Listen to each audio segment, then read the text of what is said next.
Is this thing on? I have this fear that I'm always going to go live and I'm not going to be able to hear it.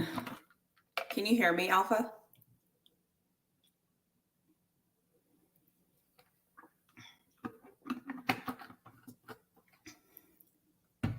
It says I am live. Awesome. I just tripped my whole house security system. So if they call me, I need to answer. But yeah. Oh, let me drop this link. I wanted to go live today because basically the last time I went live, like people didn't have time to prepare. And they were like, oh man, I wish I would have known you were going to go live. So I tried to schedule it so that more people could join. Hey there. There you go. What's up with you? I see you, girl. I'm good. Last time I was just multitasking. You kind of did it impromptu. That's live, but you know, it's all good. I got market is closing in 30 minutes. I'm pretty much done for the day. And later on, I'm gonna do a little video, send it on out to my class, and then that's about it. To your people. Yeah, to my people. Nice. I just dropped a like I call it like a leftover thing, like a little glass thing. And then like security, like the security alarm went off and then there's glass all over the floor. I don't have shoes on. So it was like this whole thing. And I just got in to disable the security before it was like a problem. Cause I think I have like 15 seconds or something. Right. But I just got a text that was like, is everything okay? If not, we'll call. I'm like, oh gosh, everything's fine. Like, everything's fine. Like, could you imagine being on live and then all of a sudden, like, your whole home is flooded with like cops being like, is everything okay? Is everything okay? Oh, you would have went viral. Your second live would have went viral. No. Oh my God. Terrible. That'd be terrible. That's why I'm looking at my phone. Like if they call me, I will answer and tell them to not. And you know, somebody would have posted like some foul, like a foul tagline to it, like watch this professor get caught slinging crack or something crazy. Yeah, and they'd be like, what? That's not what happened. That's what I was thinking too. I'm like, I've like had a good day, like got up, I worked out, I did all this stuff. And then I'm like, of course, I drop glass, the alarm goes off. And then you know how when you drop glass, it goes everywhere. It's not just right. There, it's everywhere. And then I look down, I don't have shoes on. So I'm like, anyways, so that happened. But I think I'm in the clear. I think they would have already called me by now, unless they're on the way to knock down your door. On the door and raid the house. Jesus. It's all good. I saw your post. I didn't get a chance to click onto it. I was doing something but about Prime and visits. Yeah, so I was I don't know what I was doing, but basically it just said like that he hasn't done any home visits since he got the job. And in my video, it was kind of me thinking like, okay, hold on. Is this real, right? Is this even a real thing? Because you know how things go, right? Somebody makes a story and then they come to find out they didn't ask the right person, so it didn't get reported. Fine. But in my video, I'm kind of also thinking, okay, what is the impact of home visits? Because I'm one of those people that thinks that sometimes, like when you look at all different things, numbers move the needle. So if you're to tell me that somebody visited 75 recruits, and out of those 75 recruits, only 5 of those recruits ended up signing the paperwork, and that's why he's not doing home visits. Okay, right? Like the numbers don't say that it really matters. Got it. But then I started talking through and I'm like, but he's like Coach Prime. So, right. So like, is this a missed opportunity that I mean, I think it's a missed opportunity. And that's why I made the video. Cause I'm like, why are we not, you know, so, we're Raw and Log mentioned this last year, and he was just like, yeah, that's not sustainable to continue to not show up. But we also have to understand Coach Prime is not only a coach, he is also Deion Sanders. So I get that part of it. Yeah. But the problem is, this is where it gets tricky. If he visits one, he got to visit them all. And he doesn't want to open that can of worms. Because if I'm a top running back in the nation He's the top quarterback in the nation. And I come to find out that Prime went to your house to sit down and talk to you. And I got 30 scholarships waiting on me at home. And you don't come talk to me. You know how people take that. So maybe Prime is like, instead of me picking and choosing who to go to, because I can't go to everybody's damn house. I can't do it. Yeah. I'd rather not go to anybody's house. And they have to understand that. Yeah. I mean, I do agree with that. I do agree with, like, you can't go to like 3 people's houses, right? Like, you have to either be in or out. Right. But I also feel like the greatest equalizer in sports, in my opinion, is winning, right? Winning can hide a lot of things. Correct. If you don't win, the best thing you can do is present a good face and tell a good story and be your own spokesperson.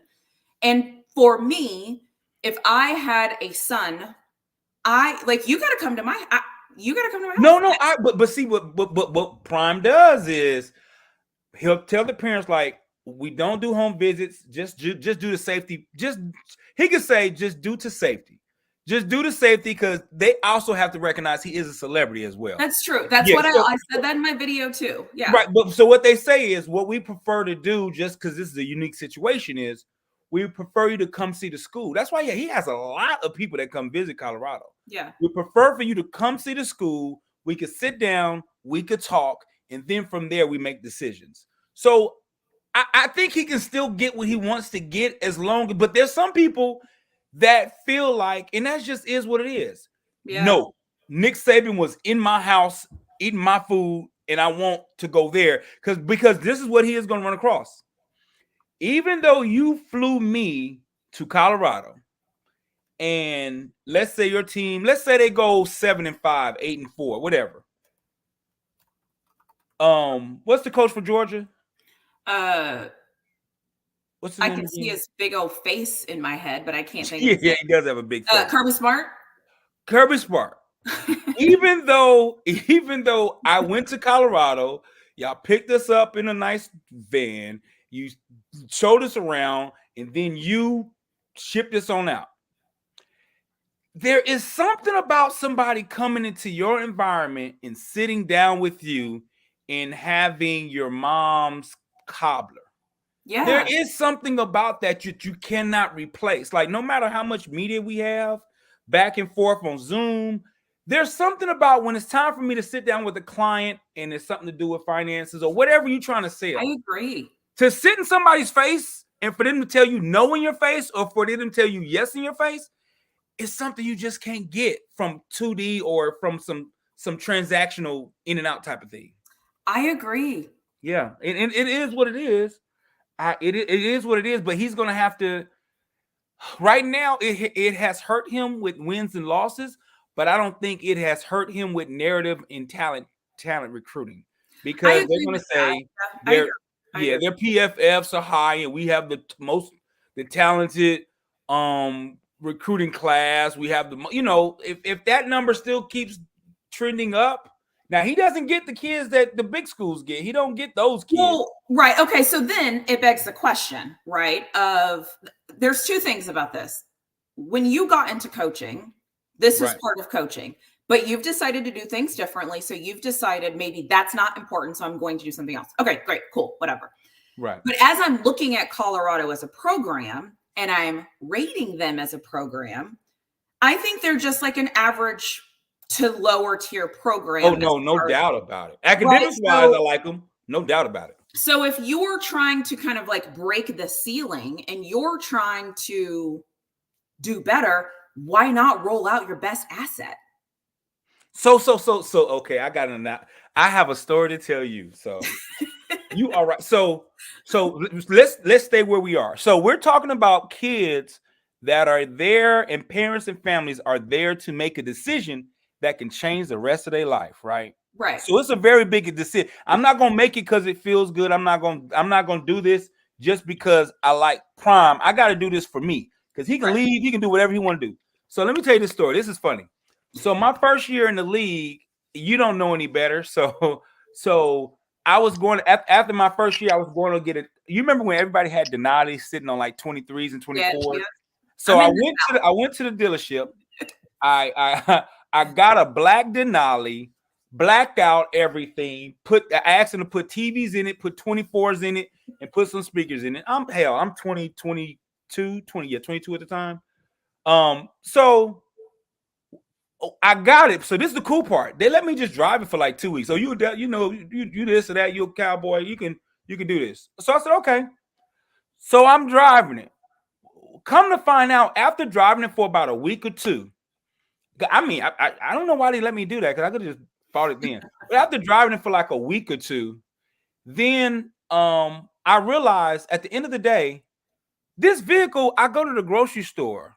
I go to the laundromat. At the end of it, it's just a vehicle. It's just a vehicle. So I'm going to spend, I think the aftermarket price on it was like $75,000 on something that can change my whole financial well-being. I didn't know a lot about money then, but I knew, okay, after everybody saw the vehicle and after everybody was like, oh, that's fly, now it's just a car that I'm driving just like you would any other thing. So with that, keep that in mind. So we dealing with that. So after all of that decision was made, I decided to, you know what? I'm not spending this much money on no damn car. I took it back, got me a Mustang, something that was still nice, that I liked a lot, but it wasn't going to cost no crazy number. So that's what I'm saying. So I'm going back to what we're talking about. Once people meet Prime, and once people decide to maybe go to Colorado or make that final decision, I went to Prime. I went to Colorado. I met him. Now it's time to put pen to paper. Okay, do you want to go to Colorado for 4 years and they're not winning games? So that's what I'm saying. We're right back at this point where, what's the most important thing here? You met him. It is what it is. Is he the best coach on the field or developing players? We don't know that. It hasn't been proven yet. You're a 5-star recruit. So why would you go there like that? So you're saying that there's a chance that if he does go, it actually could hurt them because they've already gotten the thing. They've already had the experience. They've already gotten the moment. Right, but I think that can happen with both. But I think you hit it on the head more than anything. More important than him coming to your house is them winning games. At the end of the day, them winning games and sending people to the pros. I don't care if they did Zoom meetings. If you send people to the pros and you win games, then damn it, everybody needs to do Zoom meetings. But the problem is when you send me to Colorado, fly me in and fly me out, and the coach from Georgia, is sitting at my dining room table, and it's just me. I'm not coming with a group of kids. It's just me and him talking about what Georgia provides. That's where you're going to miss out on a lot of them damn kids. Because just like I just said, it's nice and shiny. Prime is nice and shiny. That he's the Denali sitting on 22s. But at the end of the day, I'm trying to get an education. I'm trying to go to the pros, and I want to win some games. Is he providing me that? But do you think that, okay, I think if we agree with that, then everything we say about him being like a great marketer, a great salesperson, it can't be true, because that's the whole like that. And that's my conflict. And that's why I kind of made the video, because I'm like, part of me is like the old school system, right? You go at home visits, you do the thing, you go watch them play sports, you fly, like, right? There's this whole thing that is historic. Now in 2024, I guess what I'm grappling with is that old school. Does that not mean anything anymore because there's so many different avenues? And this is kind of like lopsided, but what if the new age is, I don't need to get you as a freshman. I can wait, because if you aren't happy, I can get you on the back end as a sophomore. No. I'm saying I think that's what I'm wondering, if that is the new logic of why would you not go to home? Like, I feel like it's a missed opportunity. Okay. So what if? Okay, so let's dive into that a little deeper. Who's in the portal? No, I'm not defending portal at all. No. But I'm saying if he made that decision, if that's how they're viewing it, then he can't get mad because those kids are getting their ass kicked because they couldn't start at the other schools that got the freshmen and developed them. Fair. And that's what I'm saying. Like, what game are we playing here? Now, the only position that I feel that legitimately can transfer to another school and make, I'm talking about a dramatic difference that's in the portal constantly, are quarterbacks, because there's only one quarterback to a team. So you might have a second string quarterback that's outstanding. He ain't playing. He's like, I might as well go to another team. But if you have a D lineman, an O lineman, a wide receiver, a linebacker, if anybody got talent, there's many positions on the field that they can play. If you're so bad that you're not getting time and you're not playing any of the other positions, that means you're like the seventh D lineman, the seventh defensive end on the team, because we rotate 6 and you can't even get in. Yeah. So in the portal, yeah. That I 100% agree with your stance. That's why my argument always my argument always is, just because somebody is rated high in the portal, they're taking, we're not measuring the other universities. Absolutely. So like if Alpha comes from the University of Wisconsin and Alpha is in the portal, Alpha is being compared to everyone else in the portal. Alpha is not being compared to Michigan, Alabama, and Georgia. So yes, you might be number 4 in the portal, which is great, good for you, but there's already 157 people that are better than you that are still on their team. So that's why for me, I agree. Like the whole transfer portal thing, and they're rated high and their numbers are good. Like, I don't think that's the right comparison. I've said this over and over. I think the right comparison is comparing that person's numbers with somebody's numbers who's productive that's not in the portal. Absolutely. And that's been my whole, so like, you're speaking my language when I'm like, what, like, I get it. Like, we want to get excited. And again, I'm not saying like Colorado's going to be terrible, because we don't know, right? Like, if that's not, we'll see what happens. But whenever people start going in portal and looking at portal grades, I'm like, we're missing out on like let's just say the top 20 schools that are amazing at this one position, but they're not getting graded. Like, they're not in there. So I can be number 1 if my options are 12-year-olds or, whatever. Hell, with your boy from LSU that came to Colorado was ranked probably like the 4th best defensive end, even though he didn't get time at LSU. I think they said potential wise, whatever, like 4th or 5th. He wasn't even the 4th or 5th on LSU. That's what I'm saying. Because he wouldn't be in the portal. And that's my whole argument with people when they're like, oh, portal. And again, it speaks to this. And I think you and I agree with this, is when you're trying to build a great program, you can build a great program taking from different things. I get that. What you can't do is build something based on average talent that's being vetted against average people. Average breeds average. Period.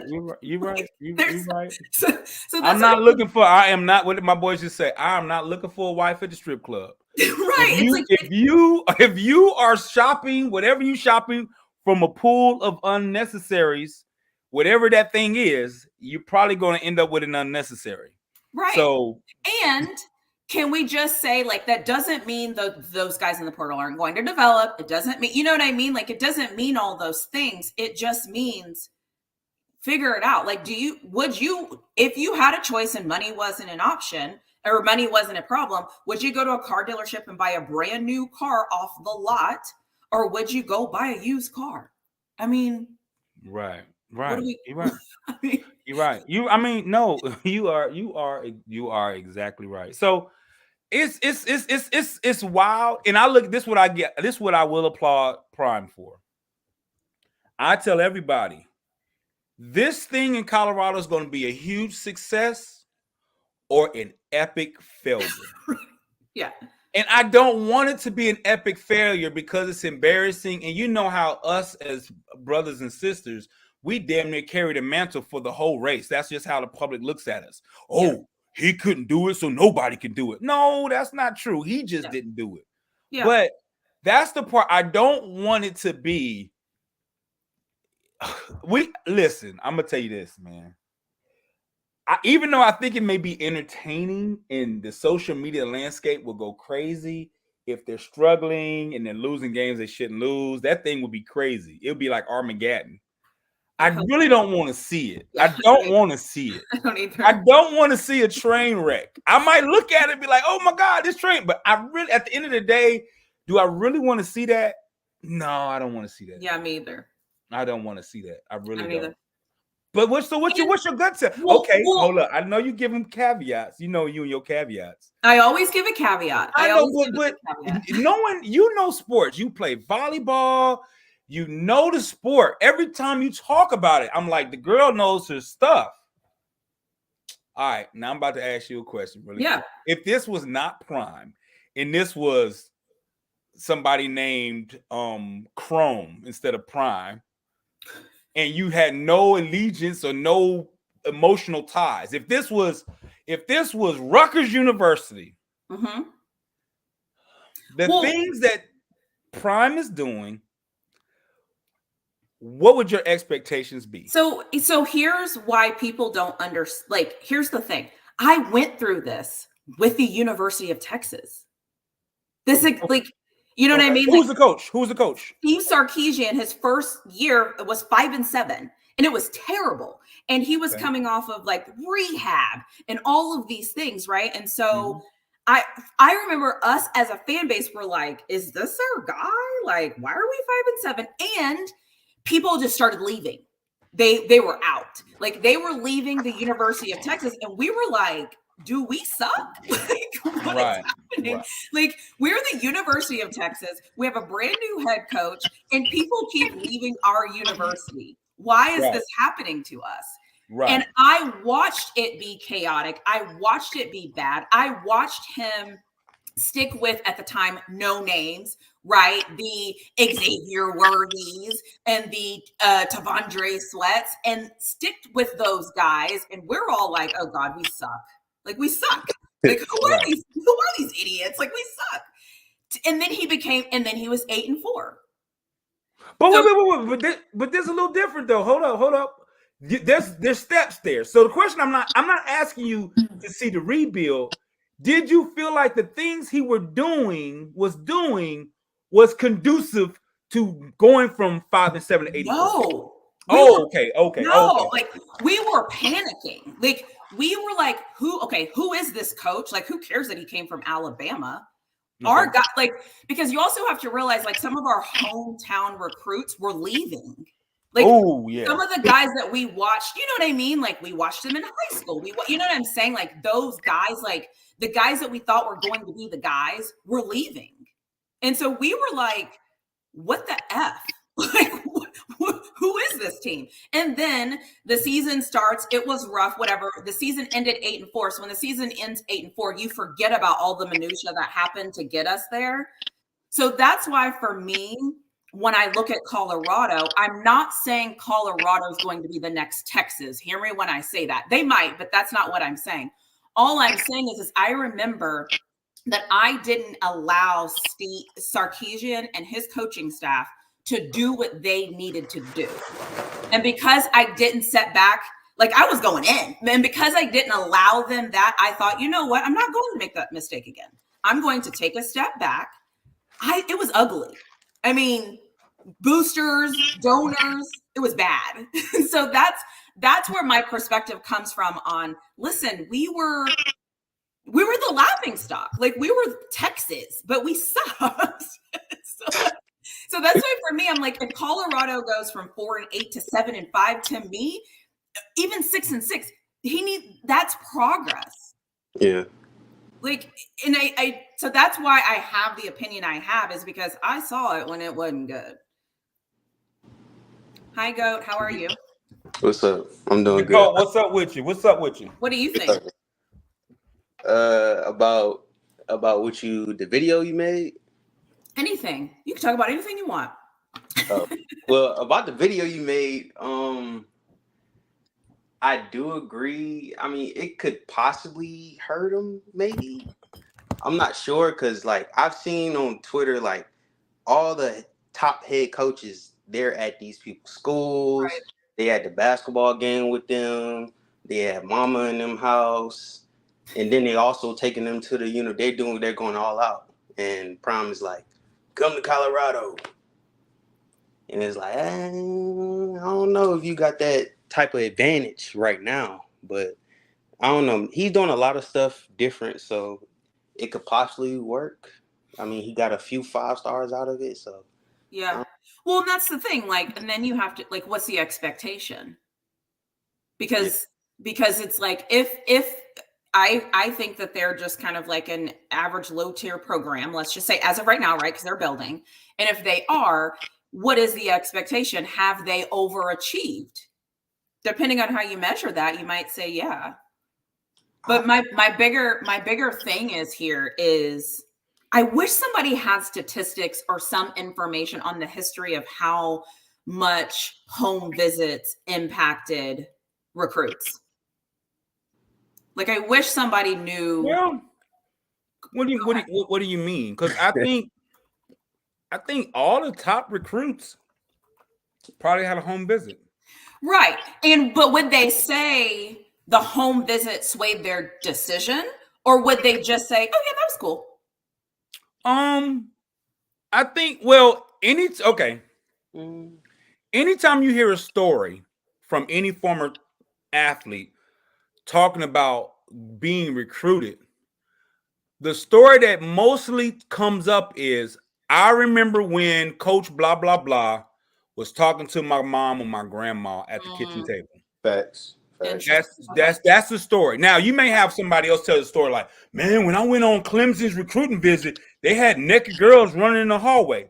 But that might be a story talking about a school they didn't sign with. They might just be talking about, when I went on this recruiting visit, it was crazy. Yeah. But when they talk about the school that they signed with, and you say, why did you sign with this particular school? 85 to 90% of the time, it's, man, when he came to my house, they kind of talked to me about it. They didn't tell me I was going to be guaranteed to get the position. They said, you got to earn it, but I'm a damn sure get you prepared to earn that position.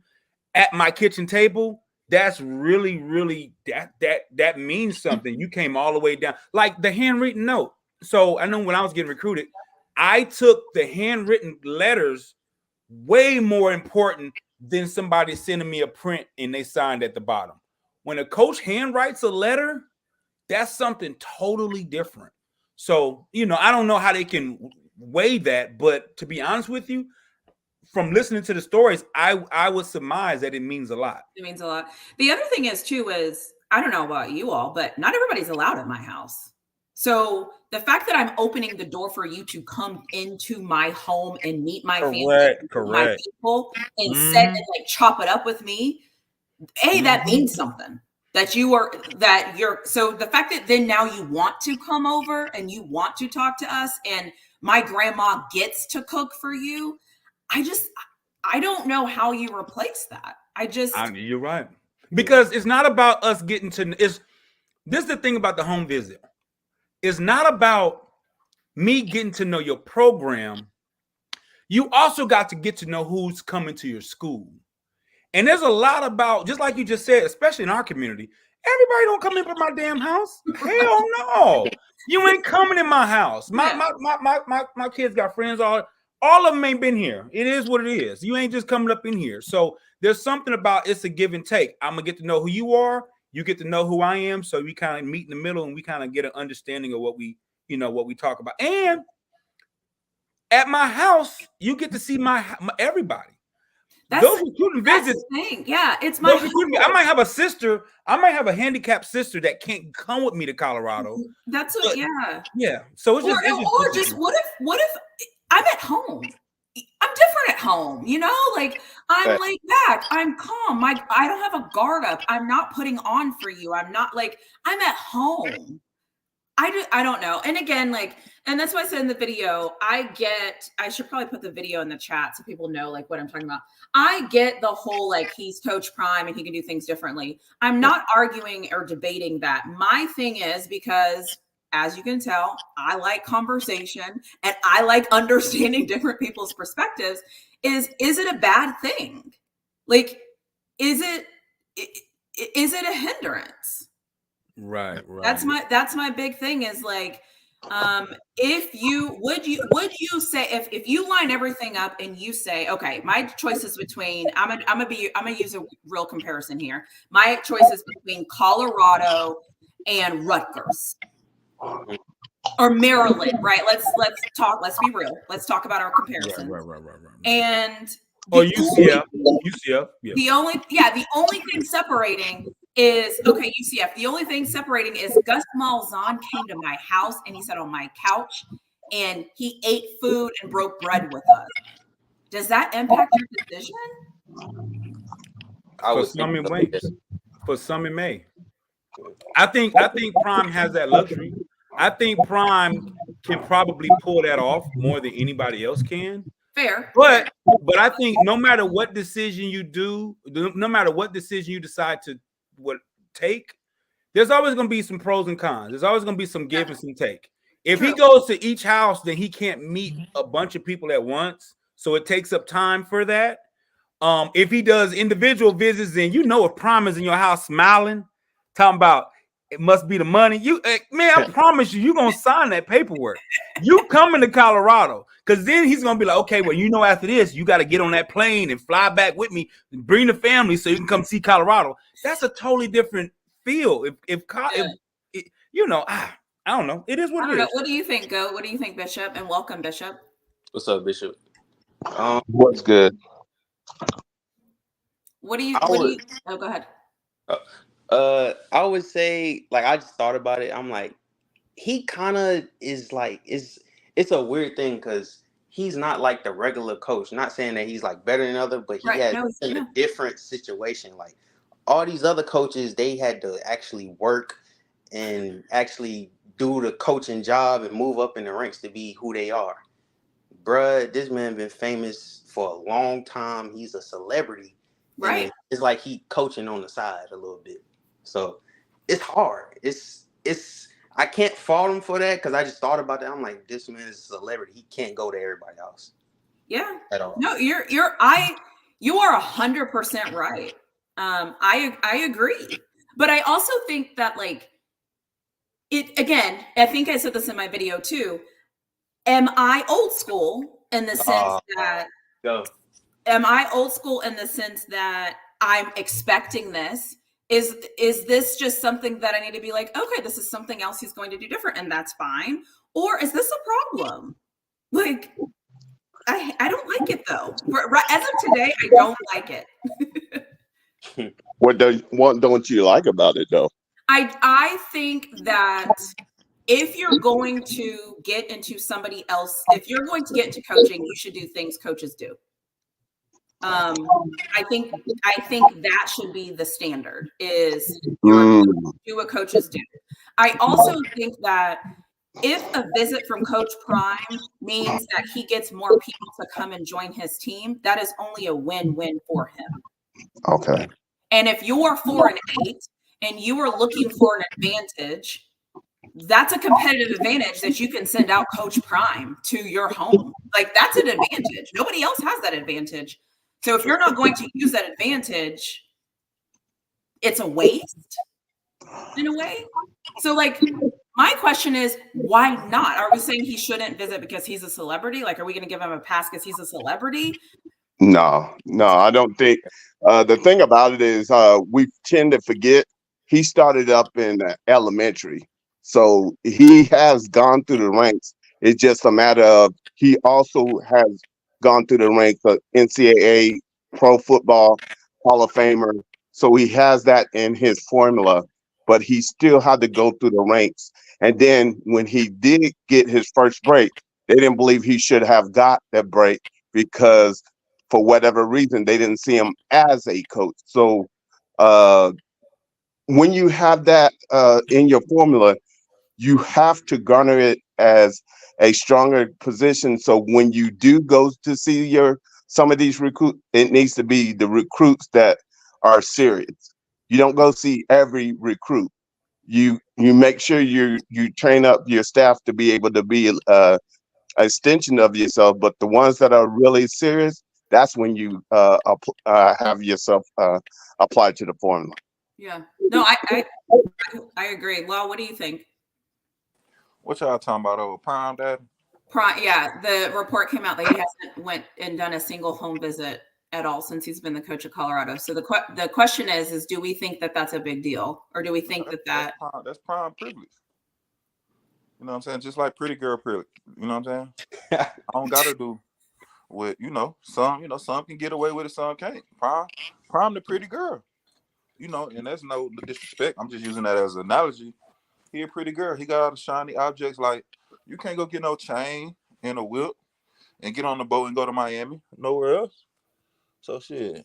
Why not? I mean, I seen a lot of 50-something-year-old single pretty girls that wish they got married. I mean, you know, eventually that pretty stuff, we got to get down to let's date, let's talk, and let's go out to eat and get to know each other. But at the same time, for what, you know, he kind of show you what he got to offer every day, though. Opposed to, you know what I'm saying, if your mom unfamiliar and your mom ain't seen it, or she ain't able to come, or your father locked up, you know, they got access to phones in prison. They can see it, you know. Some of them can see it. That's why the fan base is how it is. Because we got a lot of people that's fans that don't come from the era of watching college football pre-prime.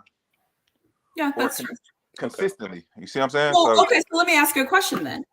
If Prime did 15 home visits only, do we think those 15 people would feel different towards him? Well, this is the thing though. Prime playing the game on his own rules. If he was playing by the other rules as far as recruiting out of high school, then yeah, it probably would matter. But obviously he don't care to, you know, play by the get out there and go get the high school kids. I mean, he only signed 5, so yeah, that is kind of the results of how he playing the game. You know what I'm saying? Yeah, I just can't. Like, I'm just thinking about a world like the same way you say, like these athletes want attention. They want this. They want this. Why would you not show up to their house and bring Bucky? Because it's like then everybody gonna want you to show up. Exactly. I think it's a good. I just think it's a good. I think it's good. I think he should make this a thing, and he should say, my new thing in 2000 and next year is I'm going to go to the top 21 athletes. 21 of you, I'm coming to see you. And those 21 of you, I'm on my way. Well, okay, but that's dangerous too, though. But what if it's a certain position or what? But my thing is like, why can't, like, what is stopping him from doing something different? But you know, coaches don't go to, even when I was being recruited out of high school, every coach that was recruiting me, I didn't get a visit from every head coach. Right. Like, even when I set up my officials, the only coaches that came to my house was Miami. Al Golden came. That was really it. I think Al Golden was the guy that came by my house. But other than that, I didn't meet the rest of the coaches until I got there. And that's not to say I didn't meet a lot of head coaches. Like, a lot of them came to school. Like, Saban came to the school for me. I met a lot of coaches. Like, them the ones I can remember. But a lot of times you don't even meet because it's so many people. But when you priority, they going to come get you. Or, like, if they're in town, say you went. Because Saban came after they played in the SEC championship. And, you know, that's in Georgia. So they'll pull up on you while they there. Or that Friday night, if they get in early, you know what I'm saying? Yeah. They'll come see you. But it's not a huge deal. But, I mean, I could give them a pass with that because it's not, you know, to me. Right. And Laudo, let me piggyback off that. Understand, when we're talking about Saban, he's established versus Prime is still building. And when you're building, you got to make sure your foundation is strong. So right now, he's in that building mode. So he's got to make every recruit count because he can't miss. Because he knows the timeline set before him and he knows how the game is played. So he knows each component is very integral to the building of the foundation. So what do you say? But wouldn't going to visit people be a piece of the foundation? Yes, to an extent, but not every recruit has your characteristics that you're looking for. Yeah, I mean, that's true. I'm just gonna keep it real. We were 4-8. So when you're 4-8, I don't know about you all. When I suck at something in life and I'm not achieving it the way that I should achieve it, I look for other ways to make an impact to make it better the next time around. That's all I'm saying. So Right. But look at what he's doing. He's being a forerunner because he understands, as is, he's not recruiting like all the other coaches because he can't afford to. He needs starters. So when people are trying to evaluate and see how he's he's recruiting because he needs starters. He knows he has a certain time frame to get something done. So his recruiting is way different versus all these established coaches because they have that foundation already built. I have a question then. Do we think that everybody that comes out of the portal is a starter you want on your team? No, not at all. Can't be. Nah. By definition, it can't be. Just like I did the analogy earlier. Sometimes you may be looking for your wife at the strip club. Because you can't do that. Because he's a portal. There's nothing wrong with you if you're a stripper. No, there's nothing wrong with you as a stripper, but the likelihood is if I meet 20 women at the strip club, I'm pretty sure my ratios would be better if I met 20 women at college or at church. I'm about to flip it. Not saying there's not hoes at churches and not saying there's wholesome girls at strip clubs. But if I wanted to do an analysis, I would think more than likely I will have a better chance at the church than I would at the strip club to find a wife. Sure. Yeah. So to be fair, unless you go to the strip club to not find a stripper, you're just there to meet the girls that are showing to come see the strippers also. I'm just saying. Yeah, I mean, I got caveats for everything. Yeah, those that flock together, they're not too far. They're not too far from stripping. Well, not necessarily, because you could go to like a strip club for like a bachelorette party, but that's not your thing. You're just there for your girls. No, but see, it's all pre-owned. So I'll say the strippers are more or less the best used cars for the analogy. Because you get to see what you know. It's straight to the point. Now you just decide. Yeah, it's all about what you like too. Like, I got you. Let's let that analogy just go. Keep going. The analogies. Let's move on from that analogy. Yeah. But yeah, no. To answer your question, yeah, I would say it's hard to find. Just like I said, the only position that you can get out of the portal that I think are guaranteed starters would probably be a quarterback, since there's only one quarterback per team anyway. So a second string quarterback can be a legit Heisman Trophy winner. We've seen it all the time. Yeah, it's rare that I see somebody come out of the portal become a Buckets Award winner or the top lineman in the country. Those guys tend to stay at their school. You know what? That's actually interesting. I don't think we have seen anybody that has. We've seen a Biletnikoff leave after they won, but when they went to, like the kid that went to USC, his season just cratered. What are you talking about? Yeah, he won the Biletnikoff last year or 2 years ago, and he got to USC. He still had a good season, but it was nowhere near what he was doing before. I mean, that's actually. I don't think you're talking about the same person then. Yeah, I forgot his name. Like, for instance, Alton. How many yards did he run for at Houston? How many yards did 980 something like that. So let's just say 1,000, right? Yeah. Do you think Alto will have 1,000-yard season any season here in Colorado? No. BJ Green, did he have 6 or 8 sacks last year? I don't know. They switch the number every day. Okay, let's just say he had 8. Let's say he had 8. Okay. Now, defensive players are a little different because they can kind of control their own destiny. Defensive ends he could just say, forget the run and just go after the quarterback every time, even if we get gashed on the run. But what's the likelihood BJ Green has 8 sacks this year for Colorado? That would be interesting. I don't know. I'm just asking my opinion. I don't know. because I don't know how he played pretty good against Oklahoma State, but I haven't really seen him like do like extremely well against those type of lines back-to-back games. When you Right, say right. those type of lines, what do you mean? I Uh-oh. would love to know what you mean by that. I mean them 6'3", 343 Mm. all through the line. I ain't Well, the really, good ones, you mean? Like Nebraska? You talking about like The good Nebraska? ones? yeah. Like, Don't do that, Alpha. Don't do that. Like I'm Georgia. about to bring it to your channel. I'm about to bring it to your Don't you channel. even do that. Me and Law are gonna have a knockdown dry out right now live talking about Nebraska. I like Nebraska. That's a 50-50 game for me. I can't really call it.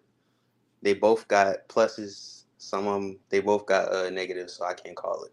Yeah. Oh, But man. I think your point though about good offensive line play is important. And I always tell people it's your defensive line can be amazing. Like that's fine. Cool. But look at who they're going up against. Like if they're going up against no names, they're going to look like all-stars. If they're going up against guys that have been together for 3 years and they're consistent and they're stout, then what are you going to do? Right. So, and I'm glad you said that. So for the first game, and I'm not trying to change the topic, but regardless of them winning that game, North Dakota State, there are a couple of key factors that I'm going to be looking at closely to give me a crystal ball for the future. One, if Colorado cannot run the ball for 100 yards, I'm going to be concerned. Same. If Shedeur gets sacked still against North Dakota State, I mean, like, I would say 3 sacks is too many sacks. If they can't get to the quarterback, meaning if their quarterback gets sacked only once, that's concerning. If we don't dominate, I'm concerned. Right. The front. If the front does not do what it has to do, that if we can't run the ball, can't protect the quarterback, and don't get to their quarterback, man, it's going to be a long season. Right. I'm concerned. And I've said, it's not enough just to beat North Dakota State, in my opinion. That doesn't mean anything. Right. Because like the expectation, like I need to know if we're going to be a great team or are we going to stay average? And I feel like North Dakota State's going to show something. And I also think that if we only win by like 3 or 7 or 10, yeah. But also even I'm also looking at the North. So I talked about the physical parts of the game, like the line and stuff. But I think the North Dakota State game is going to tell us how good the coaches are. How many times have you heard me tell you on other panels, like, I think North Dakota State is a trap game? So North Dakota State's coaching staff, from their athletic director to how he hired the coaches, all the way to the trainer that massages the guy's feet. It's a football school. Yep. We don't recognize it that way, but they've won so damn much. They have created a formula that they win games. They don't care who they playing. Now, nobody can win all the time, but they've been damn close. They've been very close. So that's where I want to know if what Colorado does on third down, if the coaching staff outthinks them. Do they run play action the right time? Do they take a shot in the end zone at the right time? Are they prepared for North Dakota's reverse? Like, I want to know if I'm watching the game feeling like, okay, Colorado's out coaching that team. I don't want them to win, and I feel like, damn, that team almost beat them. They had Colorado off guard the whole game. That's not good. That's not good. That's what I think North Dakota State is one of the biggest tests on the schedule, just because it's first. And just because, like you said, there's things we're going to be looking for. I laugh sometimes and I'm like, I'm going to that game. I'm going to be in the stands and I'm bringing signs on a poster board that's like, run the ball. Like, right. You know, because I'm concerned. Like the last thing I saw was we didn't do those things. So I'm concerned. Like, why would I think we're going to do anything different? Right. That's going to, yeah, that's it's I mean, the first 3 games, I think they can't lose. I think any of the first 4 games, if they lose any of those 4 games, the I think will be concerning. I think will be concerning. I think it's hard because like when you look at this, when you're in it, right? Because we're only going to be in it week to week. So like, let's say they beat, North Dakota State. We have a week with a win. Let's say they, beat Nebraska. We have a week with a win. But then let's say they lose to Colorado State. We have a week with that loss. Right. And that's kind of like, And then they go and they beat Baylor. So now they're 3-1. I'm okay with a 3-1 if it looks good. If that makes sense. The problem is each of those 4 games means something. They're going to tell you a lot. I mean, I agree. I hear what you're saying, but we're not. We're not though like the top. Like, I guess my thing is I'm measuring my expectations up against where I feel like we are as a program. I guess is my point. Right. So the first game will tell you a lot about the coaching staff. The second game, I feel like, will tell you a lot about how physical Colorado can be, because Nebraska is going to look similar to the top teams in the conference. Agreed. If they can withstand their O-line and D-line, then okay, well, damn, Colorado, we might have something here. Right. I think the Colorado State game is so hype.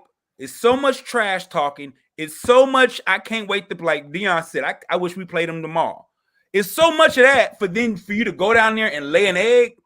That's not a good look across the board, because you almost have to win that game with all of this extra talk going on.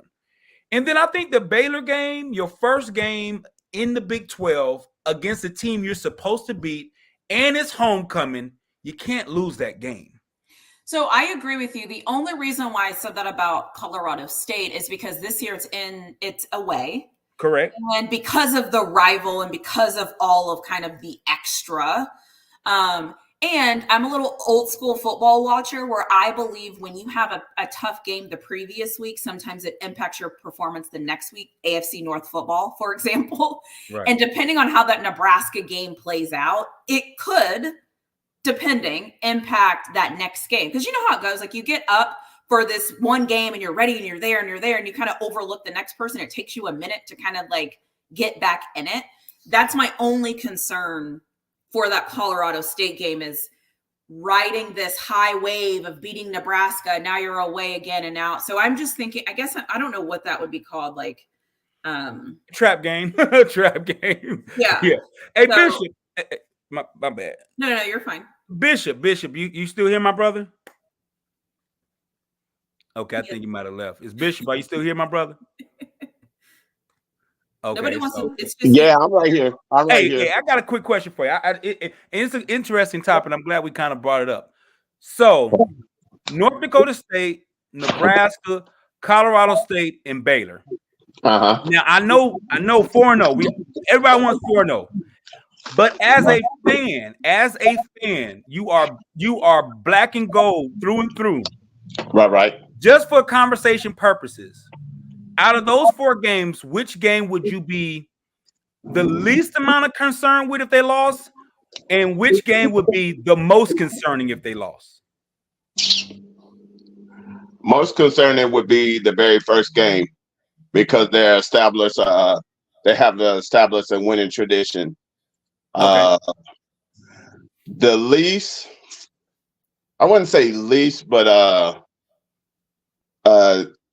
when it comes to rivalries, throw the records out the window. It's gonna just be a smile type of game, and anything could happen. But understanding CSU, they got something coming.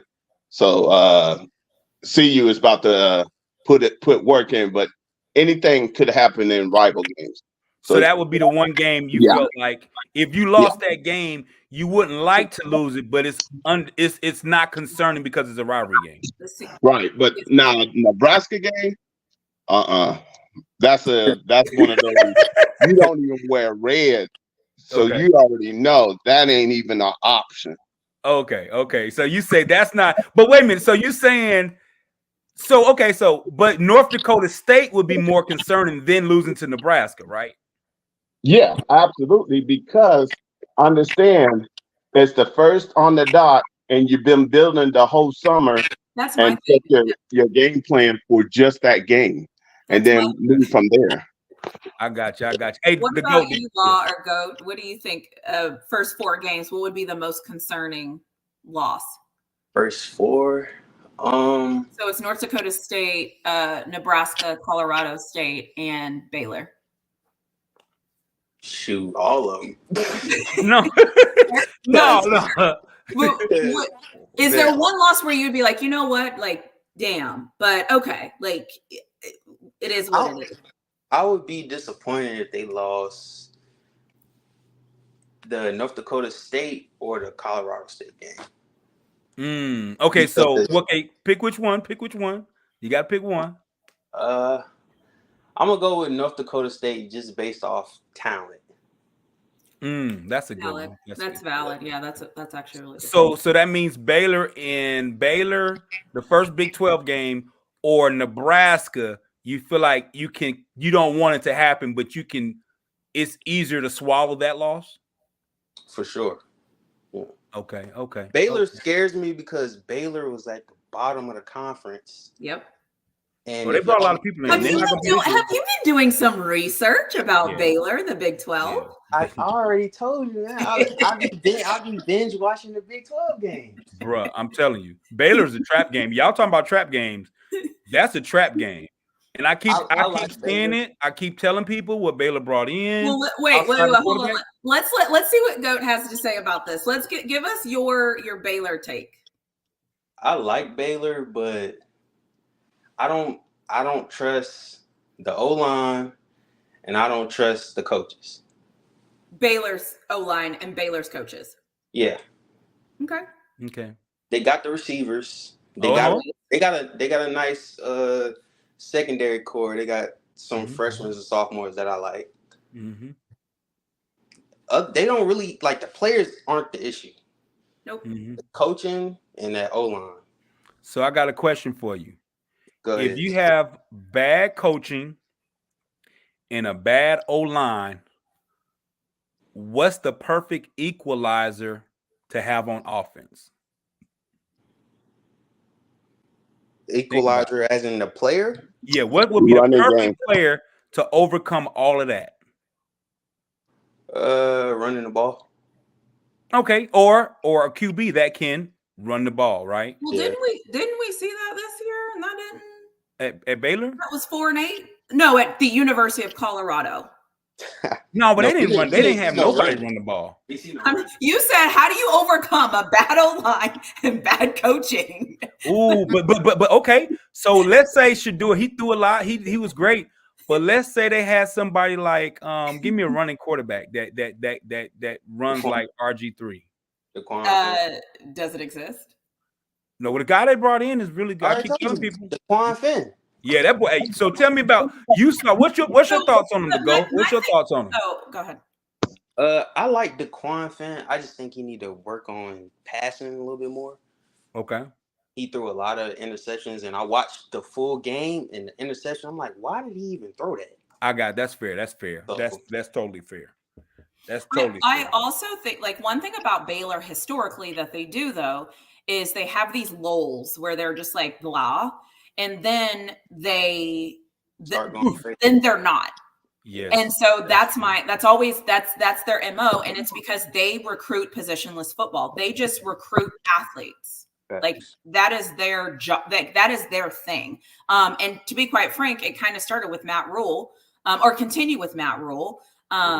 That's what they do. And so they find these athletes, and if you're amazingly talented, they'll place you in somewhere that makes sense. So it's just like athlete against a football player. Take your pick.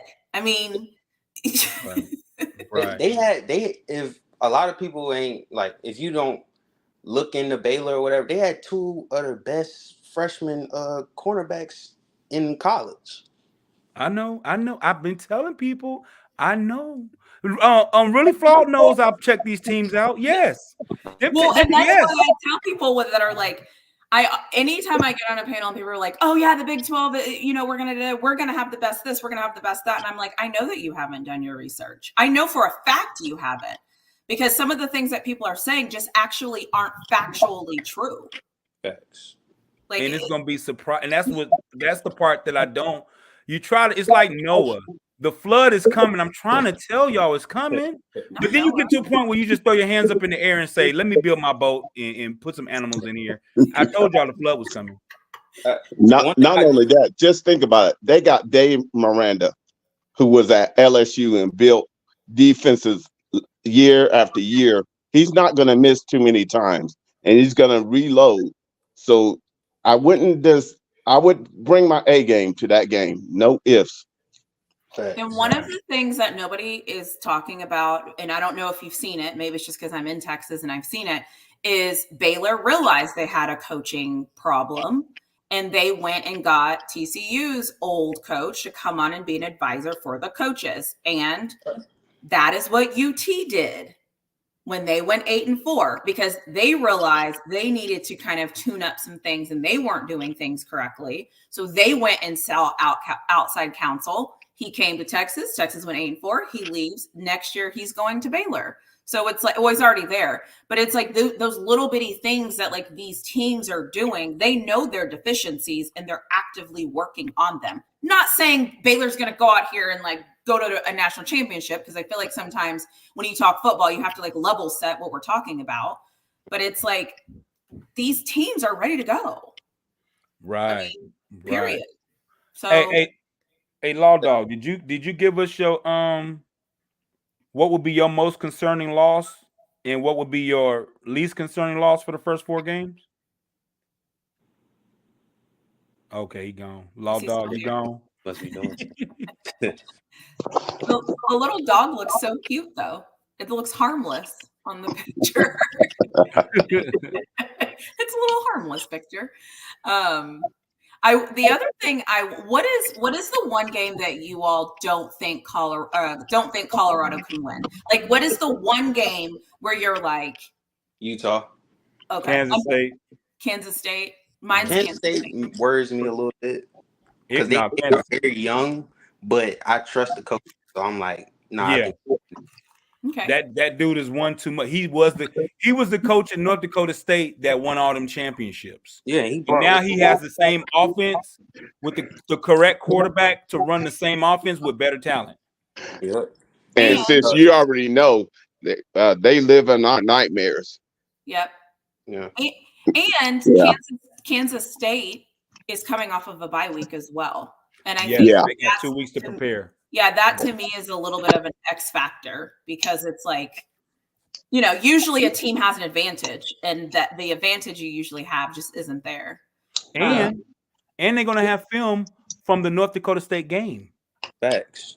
And let's hope it's good film. No, but they'll know where the weaknesses were. Correct. Well, to be fair, though, they all have that. No, but I'm saying they run the same stuff that North Dakota State runs, so they'll see what it looks like and see what adjustments or what variations that they can do to make it a little cleaner. Because they're kind of a mirror image of each other. Right. It's like fighting a little brother. Now you got to fight the older brother. I see what you're saying. I like what they picked up as their OC. I like that. I think his name is Matt Wells. He was You talking about Kansas State? Yeah. Yeah. I have a different question, because I'm curious. Okay, which team in college football this year do you guys think will be that will just like have a great year? And it could be a team people are already talking about, but like, who's your team this year where you're like, they're primed to like, this is it, they're ready to go? Compared to their last season, or compared to everybody in the country? Just every single football program in the country. Like, who are your top, like, let's do top 3 teams this year where you're like, I'm looking forward to seeing them play this year. Ooh. Like 3 teams where like, if you know what I'm saying, where you're like, I can't wait to kind of see like what. So one of mine is Oregon. Like, I'm curious to see what Oregon's going to look like this year in the Big Ten. Because I think they've done a great job of recruiting, and they're moving to the Big Ten. So I'm very fascinated to see. I want to see that. I think another one for me is going to be Ole Miss. I'm curious to see how the recruits they got in. Like I want to see what that. I just want to see what it looks like. I'm a Texas fan, so I do want to see what Texas looks like in the SEC. But like I'll leave that where it's at because for obvious reasons. But the other team I'm actually interested to see is Ohio State. Because I also think they're primed for. Yeah, they're sitting up in the cut right ready now. to go. They think they slick, but they're sitting up in the cut. But I'm watching Ohio State with my hands over my eyes, but I'm peeking through my fingers. The reason why is the coach has to do it. I don't even know if he can afford one loss. Right, and it's just like, oh God, every week is like, oh no, not this one. Every single week. I agree. So I'm curious. I'm curious to see what Michigan looks like with the new coach. They're gonna be good. That's what I'm saying. If he can turn this thing back around and still beat Ohio State, oh my God, he's gonna be like a god. Yeah, I'm actually curious. Your boy Law Dog gonna love this. I'm curious to see what Cam Ward looks like in Miami. I'm not even gonna lie. I'm curious to see what that Cam Ward's gonna have a squad. They're gonna have a quarterback. It's like the perfect match. It's gonna hopefully it works. You know. And then the last team that I feel like I want to see that I think is going to like really come out the gates. No, they're boring. I'm about to say Georgia. They're boring. You know, y'all say Ole Miss, but I actually kind of want to see Missouri. Okay. I think Missouri was close last year. Yeah, that's a good one, actually. I think I want to see. Oh, somebody said Bama. I ain't gonna lie. I actually do want to see Bama. My bad. I think I want to see Bama. I want to see. Who are your three? Alpha? Yeah, it's gonna be Bama, Michigan, and Miami. Bama, Michigan, Miami. Okay. What do you think? What would be yours? I'm gonna say, dang, I'm gonna be watching for a lot of teams, but I'm gonna say for sure Ohio State. I like the freshman they just came in. He was number one player in his class. Yeah. Wide receiver.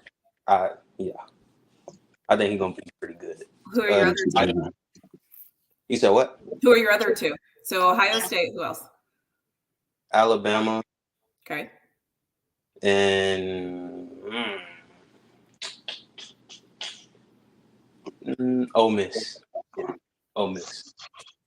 Does anybody want to see DJ? Who? Does anybody want to see DJ in Florida State? I mean, yeah, I feel like the same way. You know, yeah, like we'll see him, but I'm not like I don't think I would rearrange my day to make sure that was the game I had on my TV screen. Right. Who are your three, Bishop? Yeah, I was thinking Ohio State, USC, and Sooners. Ooh. Well, you're a homer. That's why. Hey, don't hate. Don't hate. So that's a Lincoln Riley. That's a Lincoln Riley thing, huh? That gumbo got some strays up in that. Listen, you know what? And Oklahoma's yeah. I mean, I got it. I don't think the SEC did them any favors. No, hell no. Yeah. Hell no. So, that's why I really said it is because of our schedule. Yeah, our schedule is brutal. Well, and that's the thing. Like, obviously, I kind of feel like I've seen Texas match up against SEC because I saw it 2 years ago against Alabama. Then I saw it last year against. So I've seen it in a way. But like that's my team, so it's like it's easy for me to be like, I want to see, how our offensive line looks because now those freshmen are juniors, but like nobody cares about that. Like I want to see. And that's a good question. So I know we all kind of know the panel. We all can agree that Florida has the worst schedule in history in America. We can agree. If you don't know, Florida's literally playing every school that we've just named. They're playing. There's no way around it. They're playing, and they play us too. They play Texas too. Yes, they play everybody. Yeah, and the coach is going to get. I'm gonna fire my coach year. Facts, though. So quick question, guys. Outside of Florida, looking at what the Big 12 did to Colorado, It's guys and lady. huh? You said guys. Oh, I'm sorry. Well, I'm That's okay. woman. Okay, everyone, us guys and lady. Outside of Florida, we know what the Big 12 did to Colorado. I hate that schedule. You talked about Oklahoma has a crazy schedule coming into the SEC. Right. Who? Let's talk about since Bishop knows Oklahoma. Who do you think has the worst schedule relative to their talent? Is it Oklahoma's schedule in the SEC or Colorado's schedule in the Big 12? Oklahoma. I think it's got to be Oklahoma's. Yeah, I would say that because Okay, does Oklahoma play everybody? Do they play all the top teams in the big SEC? we play Ole Miss. Okay. We play Texas. Okay. We play Missouri. Okay. We play Alabama, LSU, Ooh. and Auburn. Yeah, I'm not gonna lie. Only thing missing there is Georgia for the most part, right? Yeah, basically. Yeah, but okay. But what the Big 12 did to Colorado was just nasty. They didn't give them no BYUs. They gave them Cincinnati just to say we did something. But they literally they took every top team in the Big 12 and said we putting them on your schedule all at once, and we're gonna put it on the back end. Every team we're gonna put it. Yeah. But hold on a second. Let me just read this Oklahoma lineup. Are you ready for this? So they play Temple at first. Cool. Then they play University of Houston and then Tulane. Now listen to this. Tennessee, Auburn, Texas, South Carolina, Ole Miss, Maine, Missouri, Alabama, LSU. That's crazy. Yeah, but yeah, it is. That Missouri, Missouri, Alabama, LSU is hella disrespectful. Yeah, that's a hell of a that's gumbo. You want to know that's what you said? That's right spicy there, gumbo, huh? Yeah. That's spicy gumbo. But I was gonna say, actually, the Big 12 actually did Colorado kind of a favor. They could have, instead of Cincinnati and Baylor, they could have gave y'all West Virginia and Iowa State. No, they could. I mean, I got you, but they can't go that hard. They gotta give a little breather. I feel what you're saying, but they can't just go that crazy where y'all gonna play the 1 through the 8 teams all at once. That would have been crazy. Because if they had West Virginia, Iowa State on there, they might go 4-8 again. Yeah, Or they might only win 3. Go 2. They might go 3. Baylor. Yeah. But it depends on but who they would have removed. You're saying if they would have taken away Baylor and taken away Cincinnati and added West Virginia and Iowa State. Yeah. Well, West Virginia. Wait a minute. Iowa State is always hard. Oh, what if you had to play Iowa State in Iowa? Oh, absolutely. God. That's a tough. That's a tough game. It's tough. Yeah. A lot of people don't know that lad. Well, let me not say a lot. I keep saying it. Like not saying a lot of people know. People who didn't watch the games from last year. There you go. Like BYU almost beat Oklahoma State their last game to go to the championship. Yeah. That game came down to the wire. It took Ollie Gordon to put the team on his back and run 2 touchdowns for them to win that game. Right, but out of the schedule that we have that Colorado has now, the only team that I see that I can't give you a narrative that they will lose to is Cincinnati. That's the one game that I'm like. So that's your one win, 100% win. No, for me, that's the 100. What your boy Charles Barkley say? Guaranteed. But every time he says that, he's wrong. That's the one guaranteed win. Interesting. That I see. The rest of them, man, I can. Does anybody disagree with that? Does anybody disagree with that being the? No, I agree. Only thing good about Cincinnati last year was their running back and their D-line and O-line. Yeah, but their quarterback played horrible, and they just got a guy from Indiana who's also horrible as hell too. So that coach is about to be gone. That's going to be an opening pretty soon. Yeah, he picked up a few potential pieces, but it's not enough. It ain't. Nah. Yeah. I don't see. Hey, how y'all doing?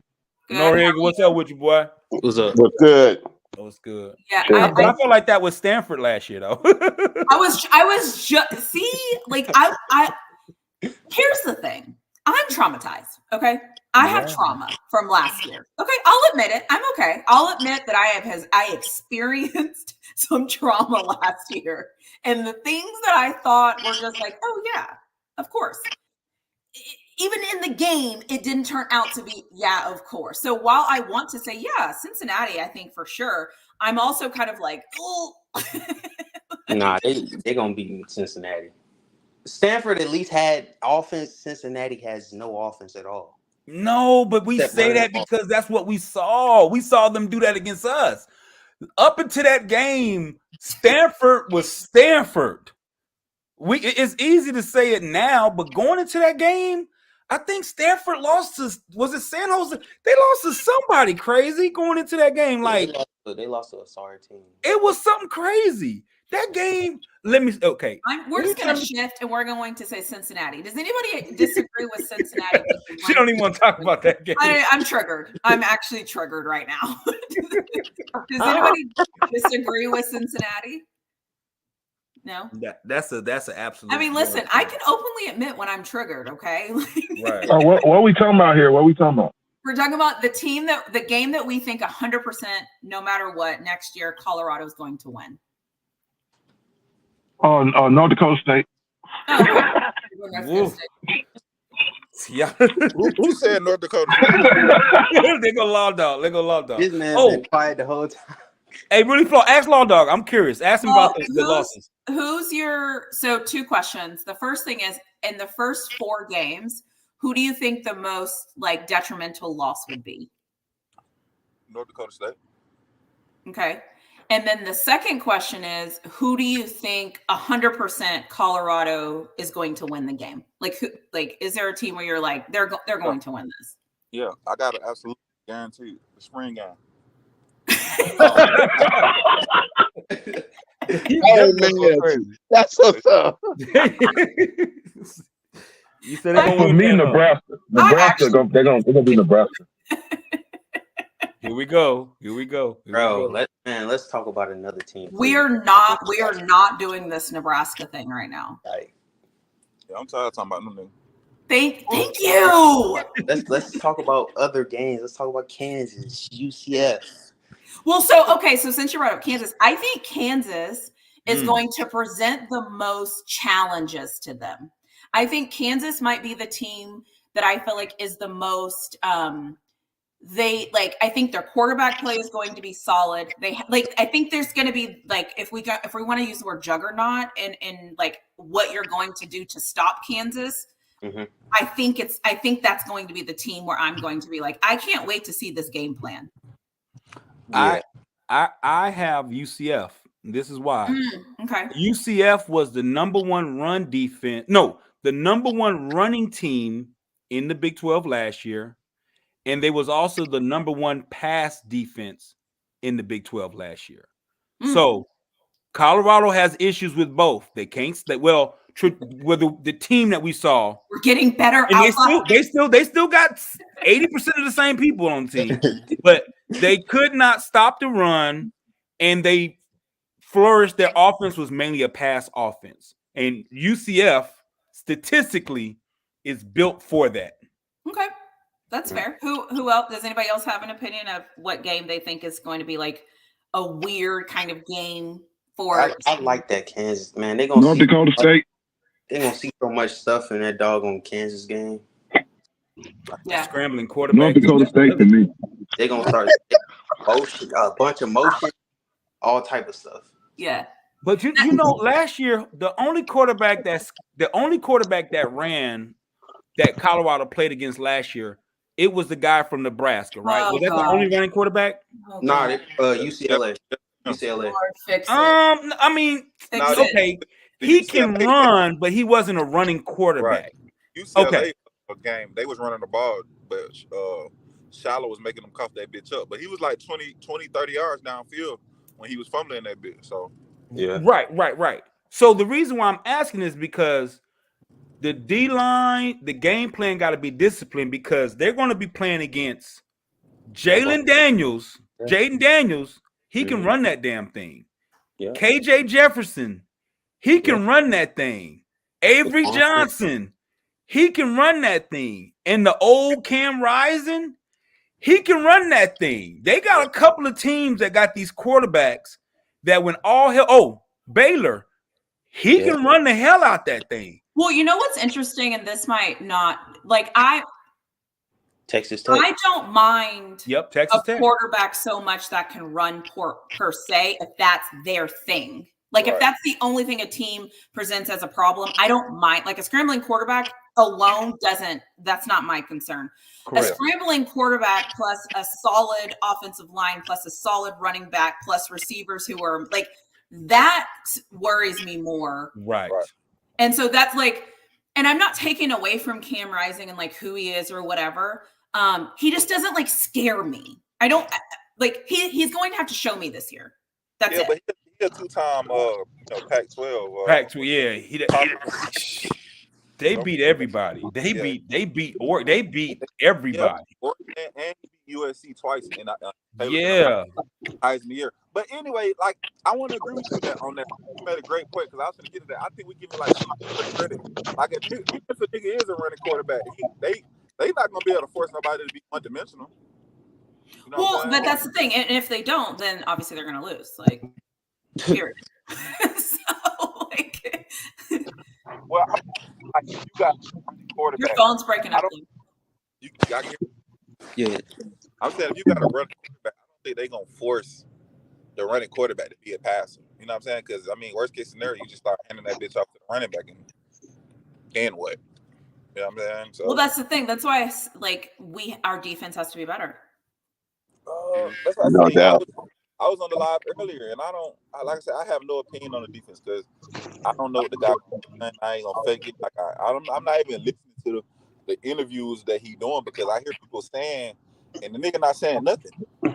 He's saying I'm a star. Okay, that's just coach talk. You just obviously either you don't know what you gonna run, or is that you don't know what you got as a staff as well as what you got in your players. So you're not gonna more or less trust an opinion of anybody else. So that's why I think it's so complicated because like he don't got not one guy that's, you know what I'm saying? So he's gonna have to teach prime, he's gonna have to teach the GAs, the GAs gonna have to learn the position coaches. It's like, and then the players, and then everything gonna have to be relayed.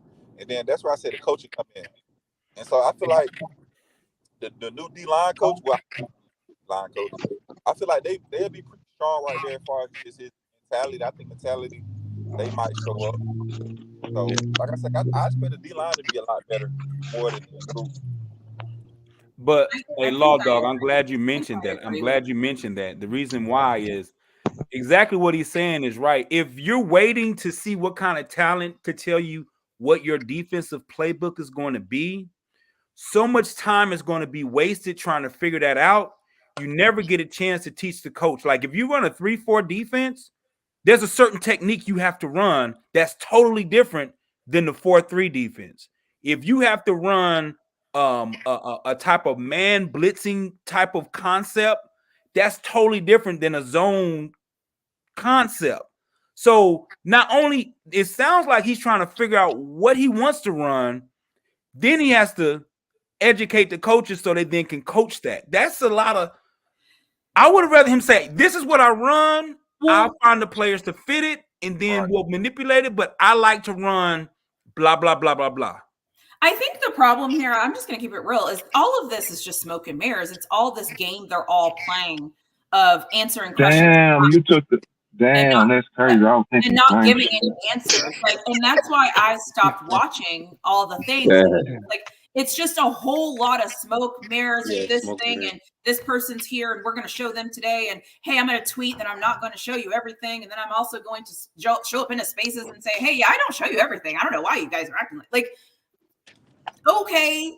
So, joke's on us. Perfect. So I will continue to doubt you until you show me something in the spring game. Like that's kind of where I'm at. Is we know the players, we know the names. People have exhaustively looked at PFF, whatever the hell that stupid system is called. We've looked at it, we've dissected it, we were watching film breakdown. Like we got it. Now let's see it. What is it?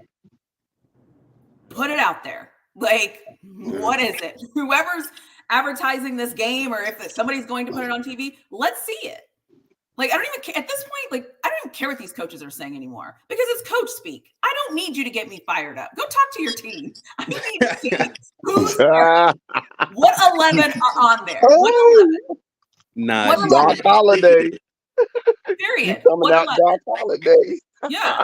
What 11? Who's the starting linebacker? I think we need more inside linebackers. You guys don't think we don't? Okay, great. So who's in the starting lineup? What are we doing? Just show me. That's it. Show me. Right. All I know is you better have some speed in that linebacking court that can dump. Yeah. I don't know. I mean, I don't think we have that, but that's just my opinion. I could be wrong. I could go watch 7 channels right now that will tell me I'm wrong. But let me see it. You were number 3 in the portal, so you have to be amazing. Okay, perfect. Let's see it. Yeah, but see, the understanding is a lot of people want to. They want to be already there, and they're still in the building up their gumbo, and understand they're trying to make sure the ingredients are right. But the thing is, do they have the right ingredients to even go forward? That's what the spring game is going to allow them to find out. Because understand, when you come into the Big 12, we already know for going through it that I don't care who you face, each week is a brand new week, and they ain't scared of nobody. Exactly. That's why I say this all the time. I'm like, don't go watch the Big 12. Don't go watch Texas or Oklahoma play any of these teams in the Big 12. That's not going to give you what you need. Go watch somebody else play them. Go watch Oklahoma State play Baylor. Go watch Kansas play, Kansas State. Like that's going to show you our competition, not the Oklahoma State Texas game that you saw that you only watched 7 seconds of. Hey, do y'all feel like any team fear Colorado? Like, no. I think it's more of a target game. Like facts. Like we got them niggas this week. Hell yeah. Let's be real. How do you fear somebody that's 4-8? I'm just like honestly. Well, I'm not necessarily saying from the fear aspect, but I think everybody's looking at it like a money game. Like, yeah, it's the biggest play. Like, you know what I'm saying? You the hunted. I mean, although you the prey, it's like they want to overkill you. You know what I'm saying? Like, like I want to have 2 picks against Shadur. I want to goddamn score 2 touchdowns against Travis. I want to run shallow. You know what I'm saying? It's certain stuff that I want to get done. Yeah, I agree. Man, on Instagram and all that, man, them Kansas boys, they already on Jimmy and all them boys' head already. Already? They should. Why not? Yeah, I would be going there. I would too. I would be all up in everything. They're better than me. I'd be on well-off videos in the comments. Oh, you niggas all on bows, huh? Yeah, why not? I can't wait for y'all to come see us. If you can swim on the, whatever time they see if you can swim in August, nigga. Like, but I think I think that sometimes, and again, like I hope Colorado goes 12-0, like, right, whatever. But I also feel like we're forgetting that every team is going up against each other. It's not just Colorado showing up. It's the team they're playing against. And they're seeing all of this too. Yep. It's really that camera. They ain't playing against Colorado. They playing against that camera. Yeah. They're going to try to show out for sure. Yeah. You playing against that camera. I'm trying to be. And that's why I think too, like Colorado showing up and showing out is great because it's like perfect. Here we go. Right. Like, that's what I want. I want to see a team that I can, like, I talk mad shit about Texas at all times, any corners, as often as I can, because I can. I want to do that for Colorado. I want to be like, Colorado's not worried about you. Like, are you kidding? you just been able to talk shit though. So Relax. No, not necessarily. Because all in 2000, I was talking shit. Okay. I mean, come on. That's what, 24 years ago? Oh, okay, but I'm older than you. God. Okay. I'm saying that's cool, but let's just put it in perspective. Like, that's a long time to be talking shit. Like, yeah. When's the last time you were able to talk shit? Oh, here we go.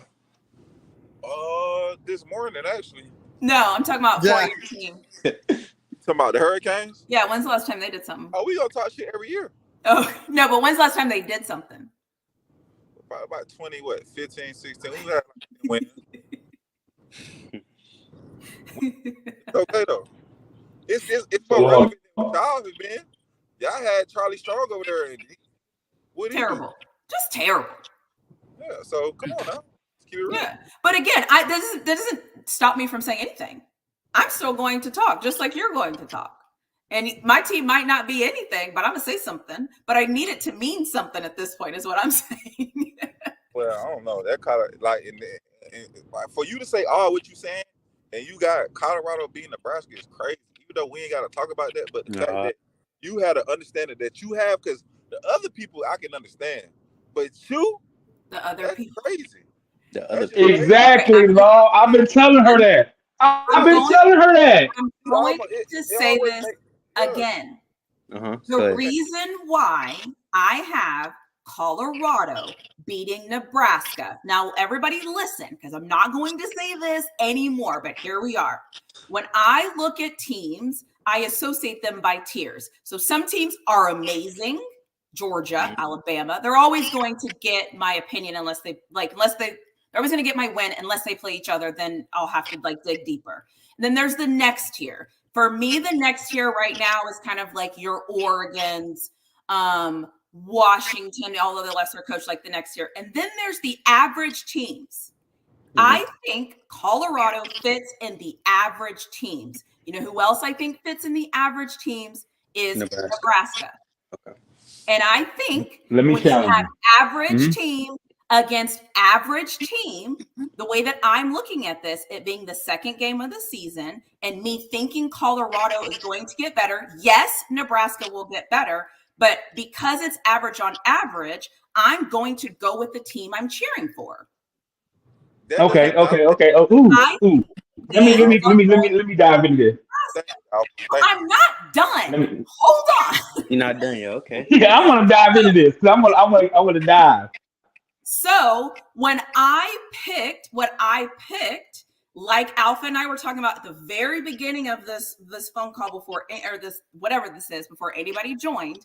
One of the things that I said is historically, I watched my Texas Longhorns go through this building phase, and we were absolutely atrocious. And then we figured it out, and it was a dumpster fire, and it was terrible.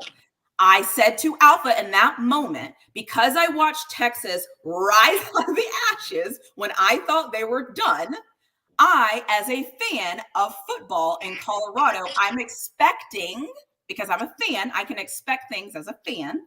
I'm expecting them to do the same this year.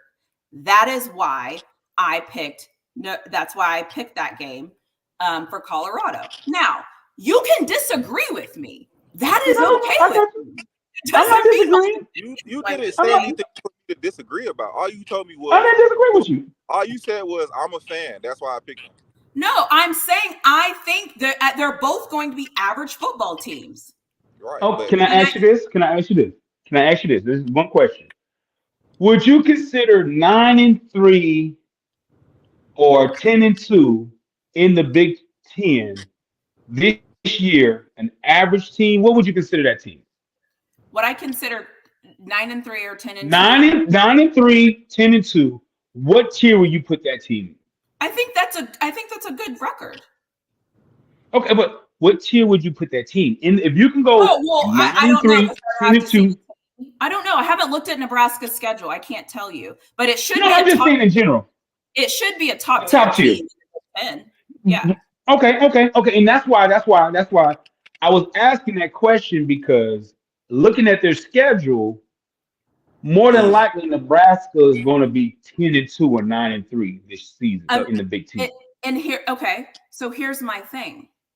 we're all just talking about things. We have no idea what's going to happen. Absolutely.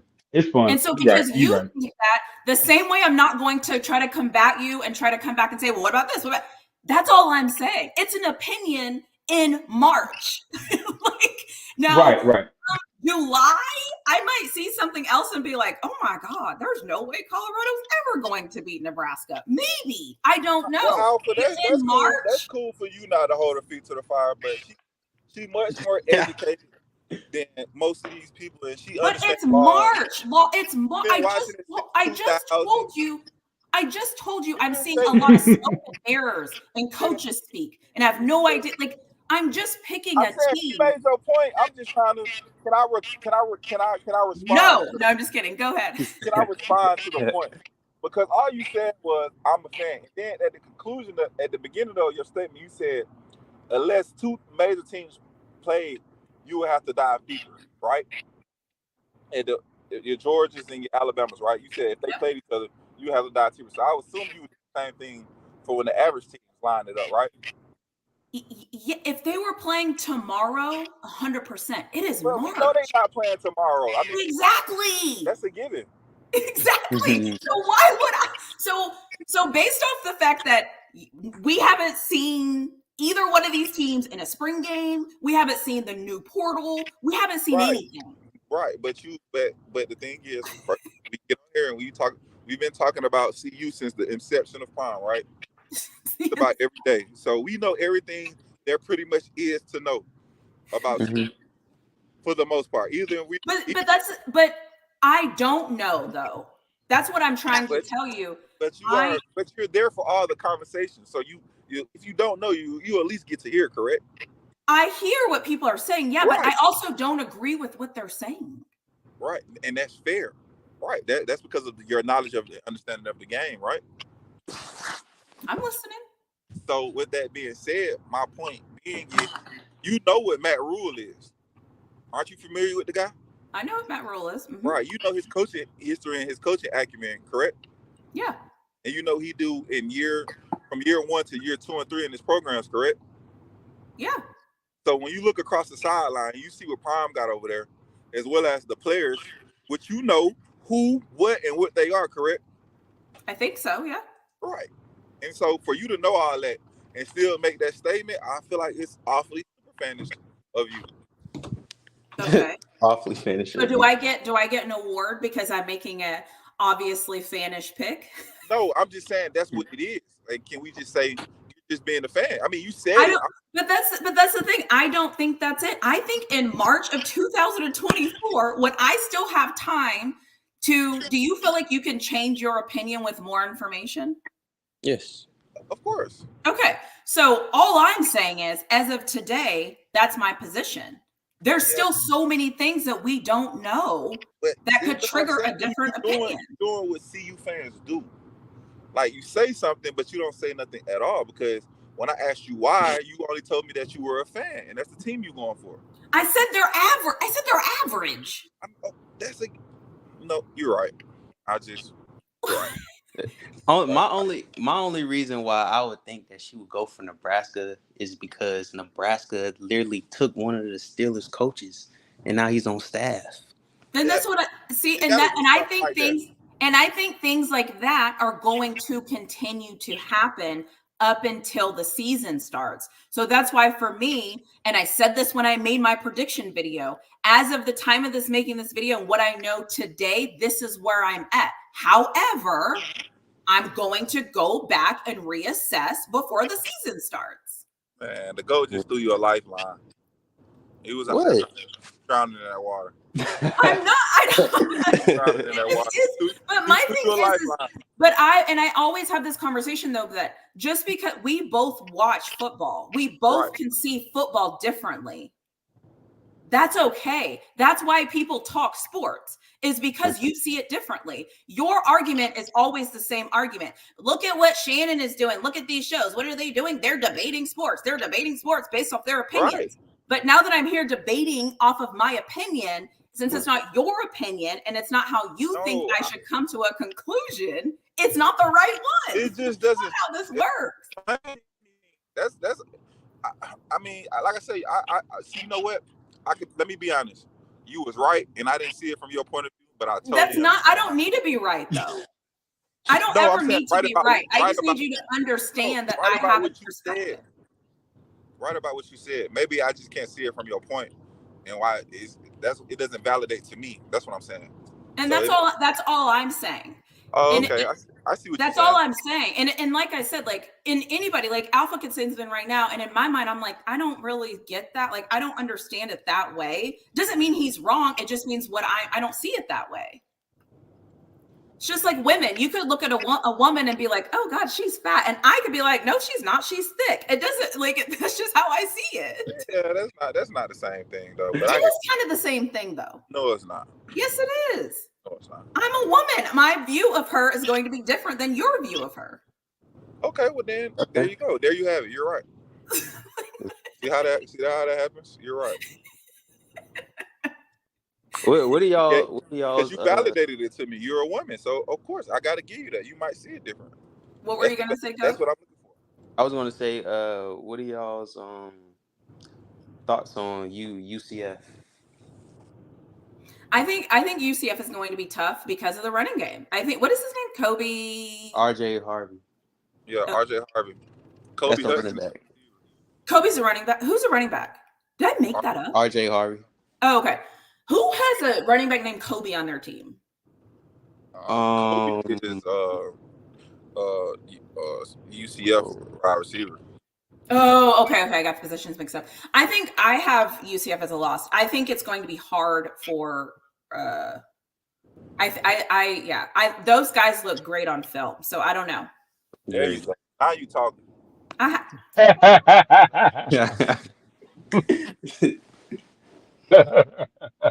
The setup. That was the setup. Yeah, I don't think Nebraska looks good on film right now. That's my thing. Oh. Okay. Oh. Ooh. Hey, the GOAT. It sounds like you do a lot of research. Have you researched Nebraska? Have you seen any footage or any discussions or anything about the new? What are your thoughts on Nebraska? I actually like Nebraska a lot. I know they look like some grown ass men, bro. I was like, yo, is that the damn Green Bay Packers? They look. And I think they even picked up some potential pieces for the future. They picked up a cornerback that got the same build as Kermani, and they the same age. Mm-hmm. I think his name is Hill. Yeah, he came from that. Right. You see the receivers? You see the receivers they picked up? They picked up receivers, and they got 3 draft picks that decided to stay in school. One was a first rounder, the D lineman. He was a first rounder. Oh, I can't. Say it again. I'm going in and out. I apologize. Yeah. Can you guys hear me good now? Is this better? Okay. They picked up some great wide receivers. They have 3 draft picks that decided to stay in school because they didn't like the way they lost their last game and they felt like they were close to winning. They have a first rounder that's coming back to school. The D lineman was a first rounder. Yep. He's coming back. They're gonna be tough. That's what I'm saying. If Colorado can pull this one out, I am very, very impressed. I'm impressive, but I ain't really. If Colorado beat them, I got them going to the for the championship. Oh, you tripping? That's not true. I don't know. I definitely don't agree with that. I like Nebraska. I like Nebraska a lot, but them winning Nebraska, I look at that as like, okay, they can go through the fire, but it depends on how they beat Nebraska. If they beat Nebraska in a shootout, I'm like, okay. That's a very good win, but if they just beat Nebraska how they did last time, it's like I just feel like this. If they beat North Dakota State, right, a predominantly running team, that's gonna give you, gonna give you more of a pro look, a pro style. How they, because it's not gonna be a spread system. It's gonna be more pro, under in the eye, power, gap scheme, that type of thing, play action pass. So if you beat them, come back and beat Nebraska, who can't you play with? It's still a lot of teams you can't play with. Like who? Because everybody else, UCF. Right. I was going to say, do you think the caliber of athlete is the same that Nebraska would put out versus like what you've seen of Kansas State or Oklahoma State or Kansas? Yes, this Nebraska team has Or the UCF? athletes. Yeah. Yes, this Nebraska team, yes, they got the athletes. They brought a lot of transfer people in, and they got the athletes. And So okay. So here's but just like I have concerns about Colorado's transfer and how that's all going to merge. Mhm. That's like I agree with you. I think Nebraska did great in the transfer portal. I still need to see it. Yeah. Whereas the Kansas States and UCF and Oklahoma State and Kansas, those guys are already there. They're already there. They've been there. They know they're already there. Yeah. I mean, yeah, but Nebraska bought it in pieces, not a whole team. True. I'm not disagreeing with that either. I'm just comparing Nebraska to Oklahoma State and to Kansas State, Kansas, and teams like that. Yeah, the analogy I use for how other teams use the transfer portal and how Colorado used the transfer portal, I say Colorado is getting very hard surgery. They're reconstructing a whole bunch while all the other teams are getting stitches. They just getting little pieces here and there while Colorado, they got to get in the whole line. They got to get in the whole secondary, all that. Can I get permission to borrow that? Go ahead, man. Now he wants permission to borrow. I need that because that boy said they getting a little plastic surgery. The other ones they got a broken arm, heart surgery. That's a really good point. I need that. That's it right there because they still in my style. I got to come up with some new things. You need some more defenses in your arsenal. Yeah. I got they've been watching me. They watching me. Hey, Law. We asked each person in the group gave 3 teams that they want to see how it all looks next year. Mine was Alabama, Miami, and Michigan. What's your 3 teams that you want to watch next year that you feel like, this is going to be interesting to see? Of course, Miami, because we finally got our QB. I mean, Alabama is low hanging fruit because but I'm trying to go somewhere else. Let me see who else do I want to see?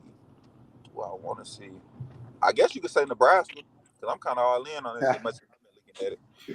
And then for my 3rd team,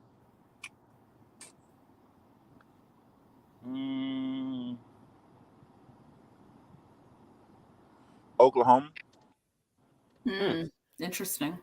Oklahoma. I want to see what they do down there with them gangsters.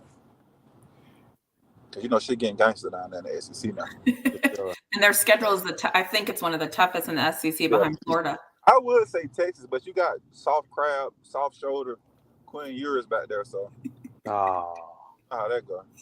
And you actually can't say Texas, so you can just be honest. You can just be like, I can't say Texas because she's on here. Soft shoulder, soft shell.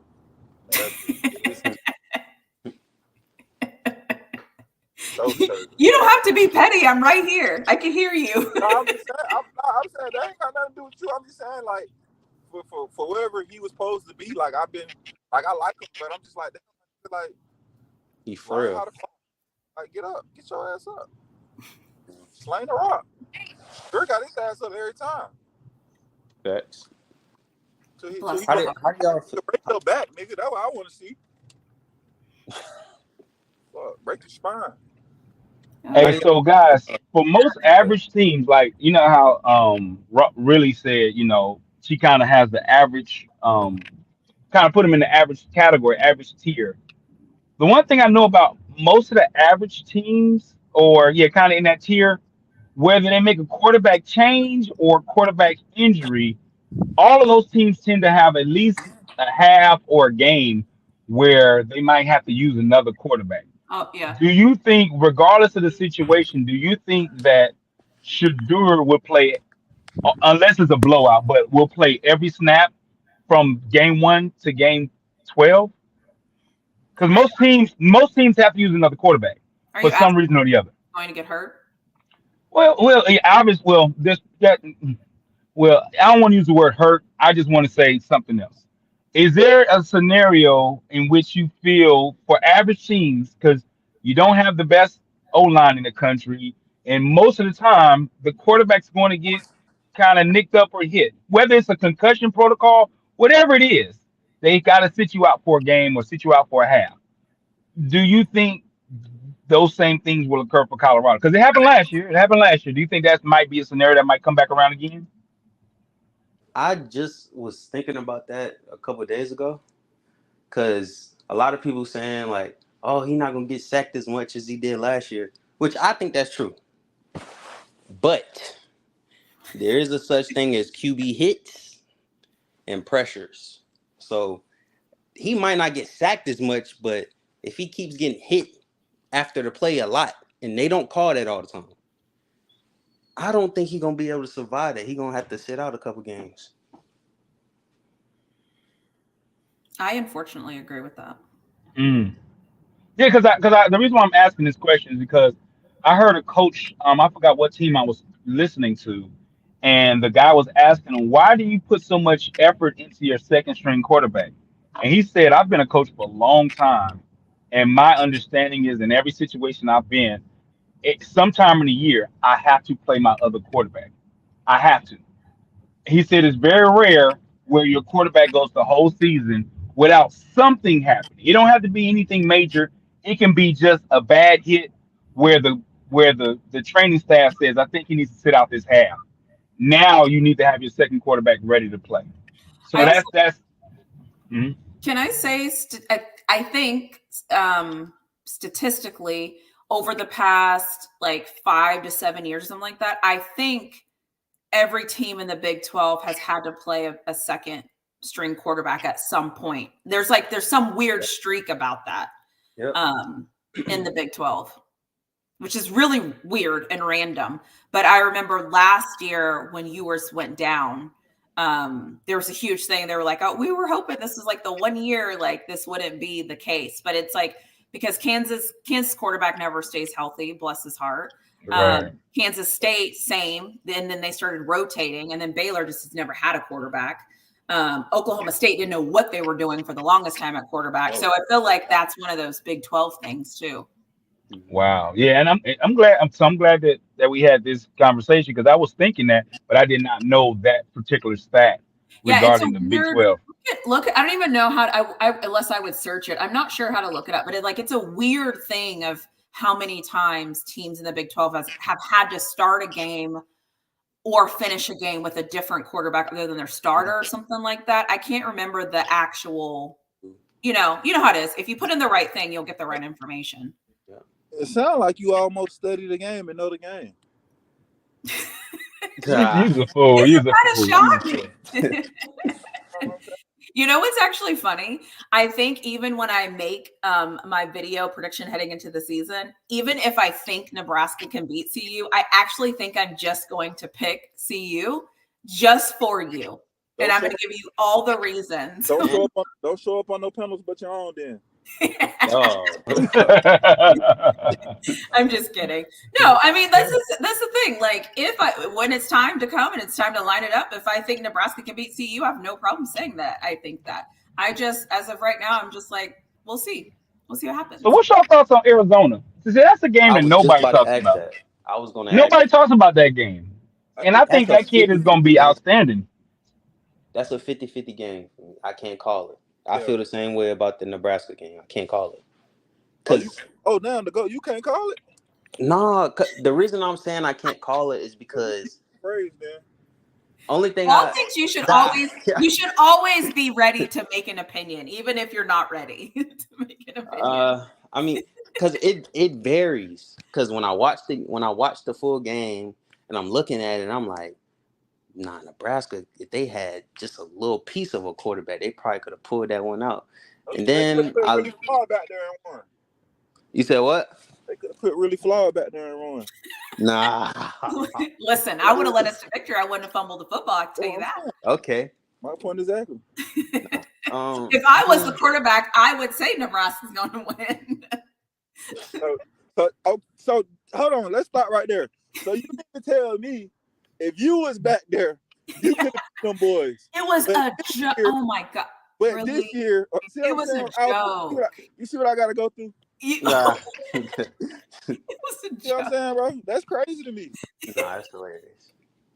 If you were the offensive lineman, Colorado is going against. I'm choosing Colorado 100%. We probably still would have lost. Oh, dang. We probably still would have lost. Them niggas, they need more than me, man. Yeah. So tell me about Arizona. Tell me your thoughts on Arizona. Why do you feel like it's 50-50? Because it seems like you've been looking at their boards, you've been looking at the fan base, and what's your thoughts on Arizona? Do you like the coach that they just got? Do you like the coach they just brought in? I like the coaching staff. I'm not gonna lie, because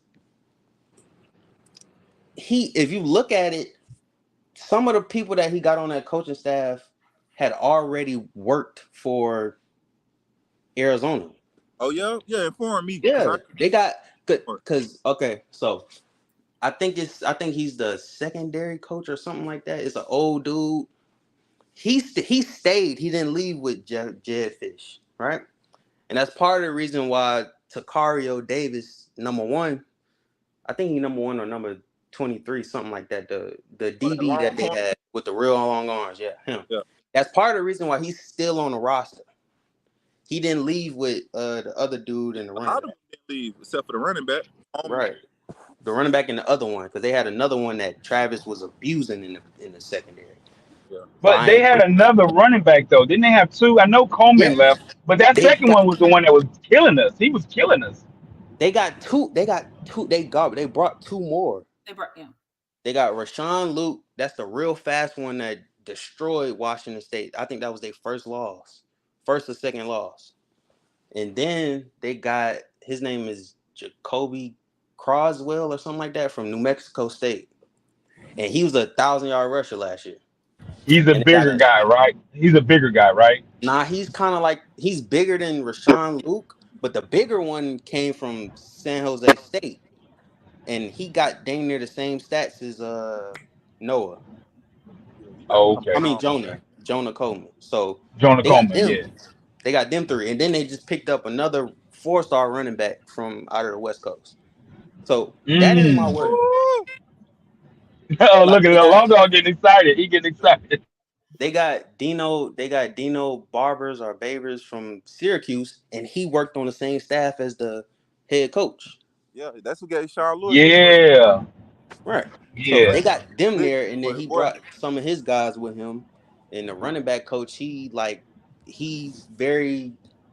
loved on the West Coast as the running back coach. And they brought a young secondary guy from San Jose State. He coached up, I think the dude was like first team Mountain West. So, and then he brought some more guys with him. And the wide receivers coach is top 5 in receptions, receiving yards, and touchdowns in Arizona history. He played for Arizona.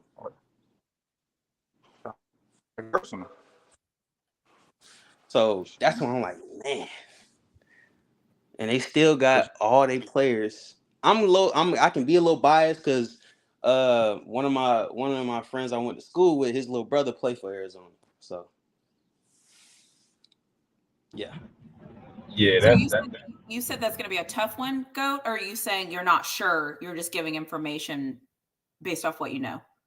I was just giving information. I'm not really sure. Like I said, I'm biased because one of my friends, his brother plays for Arizona, so I'm like, It's okay. You can take Arizona on this panel. It's fine. Oh no, we won't attack you. No one's going to attack anybody. I'm not scared to get attacked. I'm not scared to get attacked because I can expound on my point. So I'm not scared to get attacked. Nah, I'm just saying that's like one of them games where I'm like, ooh, they could lose that one, but they also can pull it. It's gonna be tough. What's your thoughts on Utah? You think they got a chance against Utah? Like a full Utah team? So this is what I found out about Utah. They literally sat 13 starters. I found this out. They sat 13 starters and played 6 walk-ons against Colorado, in which one of them was the quarterback. That's crazy. And won the game. That's crazy. Yeah, and I've always been in the camp too. I think I think Utah could have scored more. They just decided not to run the ball. Yeah, they said they're gonna make it a boring game. Yeah, they just decided not to continue to run the ball down our throats. And I personally think if North Dakota State wants to win that game or at least be in the game, they should take that same strategy. 100. I always say coaches try to do these like fancy things and show how great a spiral their quarterback can throw and show how amazing their receivers are. Forget that. Line up and run the ball. Make them stop you.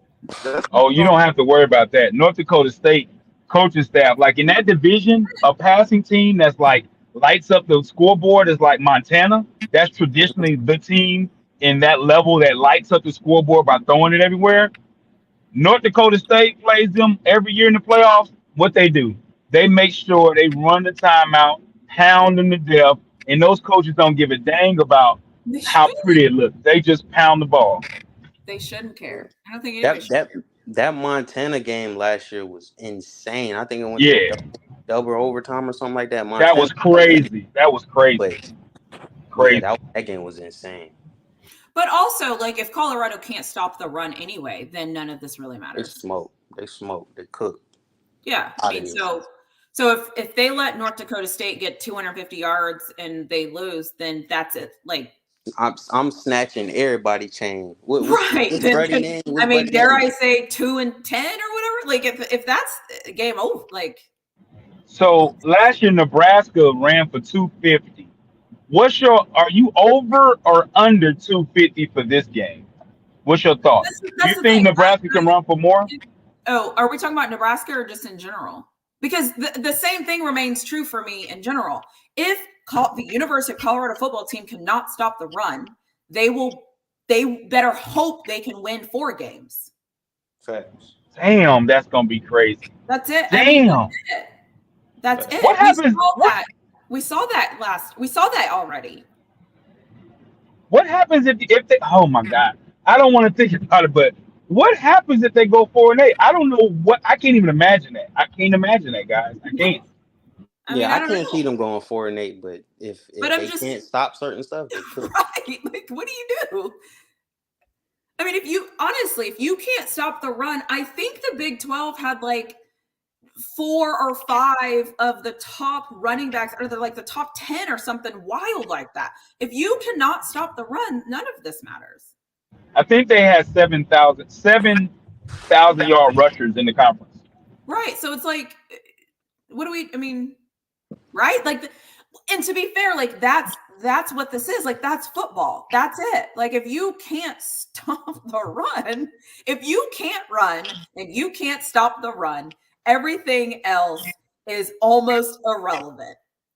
Like, and I don't know, like that, and that's what I'm actually looking forward to see. I don't even know, because last year I felt like the spring game was like playing patty cake with like friends of just like, we're like, I don't know what that was. I'm hoping that this year when I see them on the field for the spring game, I can at least be like, oh, okay, we can move side to side. Oh, okay, like we understand gap assignment now, like, or something. That's what I'm looking for. Because if not, 4-8. No, I think the lines are definitely going to get better. You know, I only like a few of their transfers, like the whole O-line transfer and all that. They cool. They're gonna be better than last year. They cool, but they ain't elite. Mm-mm. Hey, where you from, bro? I'm from South Carolina. And who did you cheer for? Go ahead. Cool. You said who did I cheer for? Yeah, he's just so knowledgeable about the game. I like to remember certain people. You know what I'm saying? You gotta pull up on me on my other side of the turf. You know, I'll be over here, but I got a home. So you gotta start coming over there messing around with me, bro. Cause maybe you can talk some sense into these super fans. They be going crazy over there. Yeah, this man. And then really, she don't make it no better. If you have a problem with me, you can just say it. soft voice with a soft face, so they'll just fall in love with what she's saying. Take that as the gospel. Then, for you know it, they 2-10. Do you feel good about yourself right now? No, I'm just being honest. I mean, I thought Okay. place of honesty over here. Now you're just being honest. What were you doing before? Well, you talking about here or somewhere else? Nothing, sir. Because it's all of the, it's a scheme. Mm-hmm. Yeah. You know what I'm Yeah. saying? But over here, I feel like I could, express it thoughtfully and clearly. Okay. Why do you feel that? Oh, just because, guys like the GOAT, we kind of, me and Alpha, we see it the same way. Whenever you decide to take your cape off, we see it the same way. Hey, I got a question for the panel. If you lived in Colorado right now, I'm not talking about in the future predictions, who has the better program, Colorado or Colorado State? And I'm asking that because it looks like Colorado's going to have a couple of guys drafted pretty high in the draft. You mean Colorado One State? James. Yeah, Colorado State. So that's why I want to know who has the better program right now. What was Colorado State's record? Like, how did they finish last year? They was like 5-7. Yeah, but they got a freshman quarterback. They got a lot of young talent. I say this over the last let's say 15 years. I say if we just look at draftees and players, I think the numbers is comparable. Yeah, so I would say they about even, really. And then because you can give, see you the big brother, but at the end of the day, if you look at win-loss records, I'm sure Colorado State has won more games but then again, I think Colorado has beat CU over. You know what I'm saying? So it's like it's a finicky thing. But talent, they probably about the same. Shoot, to be honest, none of them is the best team. I mean, because listen, it's really not Air to cut you off, Force. but let's just say, take. That's true. Take Travis Hunter and Shador off that team. What you got? They cook. Nothing. They got some good players. You can keep all them other guys. Yeah. You know what I'm saying? So you ain't really got nothing over there for real. So, and that's some teams. They got some decent players, but they got decent players. They'd be a decent team. Yeah. What conference? Let me ask you a question. Really, let's just say by chance Shador decides to sit out, right? And Ryan Staub or the guy Walter is the quarterback. Can I get a record prediction? If Shador doesn't play quarterback? Yeah, let's just say he's sitting out. Facts. Well, who you think Staub will Ryan be back? Staub. Let's go with the white guy. Let's go with the white guy. 4-8. So with Shador there, I think Shador helps them win more games than Staub does for sure. I'm saying, so with Shador, how many games? I have him 7-5 right now. So he's 3 games. Okay. Jada, is that okay with you or? Is it okay with me? I can concede to that. You can have that.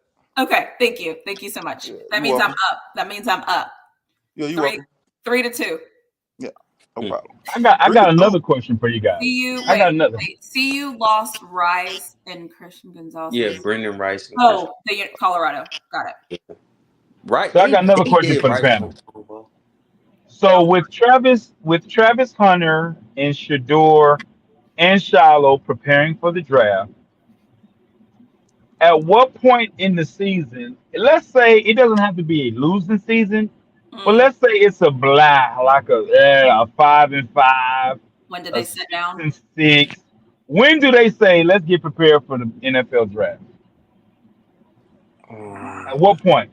Because I'm pretty sure they're not going to play the bowl game. More than likely, they won't play the bowl game. Because none of these guys play the bowl game to get ready for the draft. They probably don't even make it to the bowl game, so that's a non-goddamn discussion. I guess they both will sit out if they don't win that next game like that. You said that'd be done by Oklahoma State. So you feel like if they ever get to a point in the season where they have more losses than wins, that's where you say, okay, we got a problem here. Yeah, we need to get ready for the NFL. Yeah. So you're saying, Okay. so basically, whenever they're knocked out of making a bowl. Right. No, or maybe it's the potato bowl or something, like a toilet Yeah, bowl. the What Pop if Top it's some Bowl. crappy bowl like that? I'm going to that. I, No, but the problem, what I'm saying is a bowl game is a bowl game. Like coaches make money, and like those games I know, matter. Like they're laughing That's stocks. But those understandable, games but he's matter. saying for the but Shadors and the Travises of the world, Right. they I ain't think gonna play. it don't mean nothing for them. But So right, no, you gonna go see them? I'm not saying they're going to play in the bowl game. What I'm saying is when the team is knocked out of being eligible to make a bowl game, I think is when they might have to make a different decision. Yeah, they probably do the Zay You know, Yeah. right. So how many? So on their team, how many of those guys are draft eligible for next year? That's what I'm saying. At But one point in the season, it might get to. I don't know if it's gonna ever get there, but they're not the only ones thinking about this is my last go around, and I should be trying to get into the NFL draft. I think it's when they're knocked out of that bowl. Go ahead. But from what I was saying, none of them got no value like Travis and Shador right now. So your best bet, Okay. much and most you can. You know what I'm saying? Because like, who else do we know of? Like Shiloh don't need to be doing no sitting out. True. I mean, I don't know. You know what I'm saying? Like, Right. who else? I don't know anybody that can sit out because nobody doesn't have that, that draft grade. And it's Right. like Now, you should be playing. I don't even necessarily agree with Scout. Like, to be honest, I mean, unless you go to like a, But Is his phone can I be missing something? Okay, he clear now. It was breaking. Yeah, can you hear me? Yeah, he good now. Could they possibly go 10-2 and just lose to Nebraska and UCF? No. that boy wants that money. The funny thing is they can. I mean, this is football. Of course it's possible. It's possible, but it ain't probable. Yeah, there you go. You will go down in history, Law. You will go down in history. That would be the greatest call of all time. You picked the two games that they lost. I would honestly prefer that. That's what when I dream of it, that's how I wanted to go down. To be honest, if I dream, hey. This man. But there is a such thing as heaven and hell. What if it was the exact opposite? What if it's the only two games they won? No, I don't know. That mean I'll be able to make my money back at least. No, but if those were the games that you lost, you wouldn't make your money back. I think he said on yeah, it might have been Rawhide. He said that he taking Kansas and Kansas State and another team. I can't remember. He said he was betting on them too. Rawhide said he was betting on Kansas and Kansas State to lose. No, I was saying Law Dog said on Rawhide that he was gonna bet. Oh yeah, see, bro, that was more of a frustration, bro. I really got him 2 games for sure right now. That was an emotional. I'm locked in on those. Yeah. He was pulling trigger. That was they pissed me off. So let me crush their hope because they really believe in what I'm saying. Yeah, man, you can't be letting people. But that was a Law Dog exclusive for y'all, man. If y'all didn't hear, y'all heard it here first over here on the Really Flawed channel. I really got them going 10-2 and losing 2 games. Okay, Nebraska, Central Florida, boom, there it is. Law Dog exclusive. Come on, man. They better really get a couple more tackles and linebackers. Y'all read about that shit in ESPN one day. The dog. Sports Illustrated. Is it gonna be next to Stretch? Let's not. Oh God, let's not. Please. Yeah. I think they do need another inside linebacker or two and a tackle or two. That would be great. Yeah, because they're gonna be going to get the teams that they playing. They don't have them issues. They have linebackers. Like I think I said in the chat, Texas Tech freshman linebacker had more tackles than our whole team, than TV's whole team. As a freshman, I think he had like 107 tackles. Go, bro. You need it, bro. 2 and 10. Light it up. I'm just kidding. Real statistical data. How are you, JB? Doing all right. Just listening to y'all Mm. and this Colorado nonsense. We ain't talking about nothing. Oh, it sounds like the dark side. She don't want to come over to the dark side, but she getting close. She getting She close. almost there. I don't mind being on the dark side. I don't care. It's crazy because the dark She side is trying the to be the honest light. side. Yeah, right. That's Right. what. She trying to be the light. No, well, that Crazy. maybe, but I think the way that I look at stuff though is just a little bit different. And I always it's March, like I reserve the It's still right. very early. I have a question, really, Flo. Do you think Colorado can get any better by the time the season starts? I do. Yeah, You I do? for Yeah, sure. I do. At what position? Well, that's what I'm saying. So I haven't seen anything. So I think you know this, but like I don't watch like any well off, any rich people. Like I don't watch anything. Okay. So when the first time I really see them, I want it to be the spring game because I don't plan on watching any. I don't need to see anything because I think it's smoke and mirrors. I want to see them get on the field. I want to see them in pads, and I want to see them. Then I want to make an assessment on what I think I'm seeing. And then I want to see who enters the transfer portal, what they get in and things like that. And I kind of want to see what the air quotes final team will look like heading into the season. Then what I'm deciding, I haven't decided yet, is will I watch a couple of videos leading up to the season so I can see if I think that they've improved from what I remember seeing at the spring game versus now what they're about to put on the field before the season starts. That's what my plan is. So that's why for me, like, I think they can get better. Okay. I hope they get better. I hope they come together. I hope it looks good. I hope the offensive line clicks. I hope, I hope. I just don't know because I haven't seen it. I got you. I mean, I agree with you. I think the same thing. I just don't think. Go ahead. I don't think the upgrades were good enough to warrant like 4 more games. So what do you think? So I have them being 7-5. What do you have them being? I got 6 and 6, 7 and 5. Okay, so we're let's say a fumble loss or two. We're kind of in the same. Yeah. Yeah, that's where I'm at. Like 2 more games. I mean, the thing about it is the coaches are so much better. Yeah. I mean, I won't argue. They also are more consistent. They've also shown what they can do.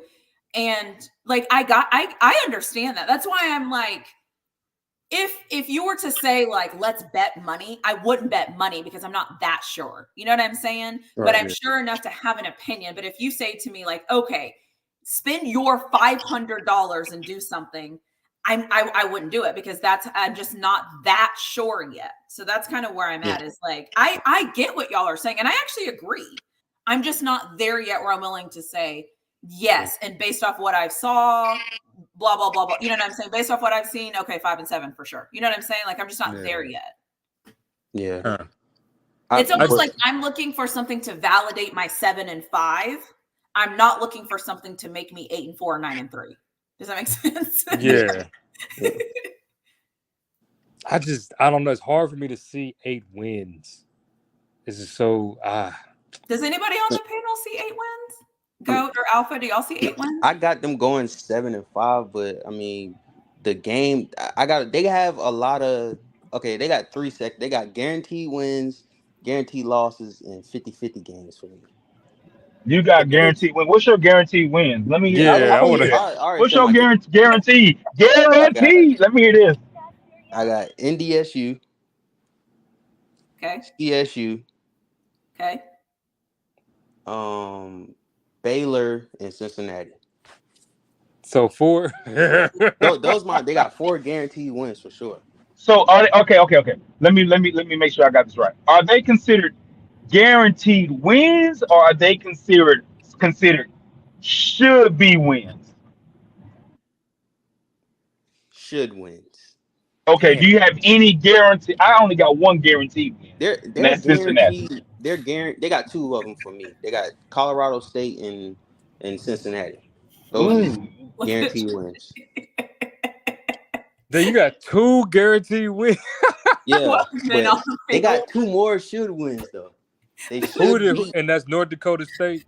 Yeah. Well, no. I'm gonna say 3 guaranteed. I think they for sure gonna win North Dakota State. Hey, I watched the North Dakota State game from last year. Man, that is it. The style of play, if they're anywhere close to as athletic as CU, it's gonna get ugly. Yeah, I ain't gonna lie. Here's the thing. As a watcher of this, I want to say a certain thing, but I'm telling you, I have trauma, and I can't. Like, I know what you want to say. I can't, like, that's why I'm saying 7 and 5 is I think that's where I get off the exit. Like, if you want me to go to 8 and 4, like, I can't even get on that ride with you. Like, like, because of what I saw last year, it's like I'm stuck. I'm like 7 and 5, hard stop. That's where we're at right now. I can't see 8. That's just where I'm at. Like, I don't know. But you know what the biggest mistake is for CU fans? They feel that the reason why they lost all of those games last year was players. I feel like most of them games were coaching. And that's the part that I don't know if I feel that much better for. That's a good point. And yeah, I think that you're right. So, and I also think that, but you can't see coaching being a thing unless you've watched a lot of football, because I think that there's a football progression as you watch. Like, you know what I'm saying? Like, first you learn like what a first down is and all the things, then you learn the positions, then you learn there's a lot of people on the field, then you learn about like there's steps of learning the game. I think that a lot of the fan base isn't there yet. They're just now learning the little things. Like, I heard people say, like, why are they getting a penalty for 12 men on the field? Like, what does that mean? So what the heck? But my point is you can't look at coaching if you're still stuck on the game. Does that make sense? Like, yeah. And it's not a knock on the fan base. It's just there's things you have to learn that unless you learn the things, you can't identify it later. Right. Because to be fair, I'm a Steelers fan. And for a lot of years, Mike Tomlin, his clock management was atrocious. I'm aware of that. It was terrible. Terrible. He had to learn how to make it better. I witnessed that because I watched football. That's a level of, you know what I'm saying? Like, not all fans have that ability to understand that. And that's what I wish people heard us say. Like, when you guys say, like, Colt and super fans, like, I wish that we could identify the thing that we're actually saying, because I think the point is a valid one. It's just we don't talk about what we mean. Right. And that's what I see the problem being. Right. JP, I got a quick question. So you gave us your should be wins. You also gave us your guaranteed wins. Oh, what is your the goal? Okay, my bad. Okay, the goal or JB. JB, you do your list too. What's your guaranteed losses and what's your should be losses?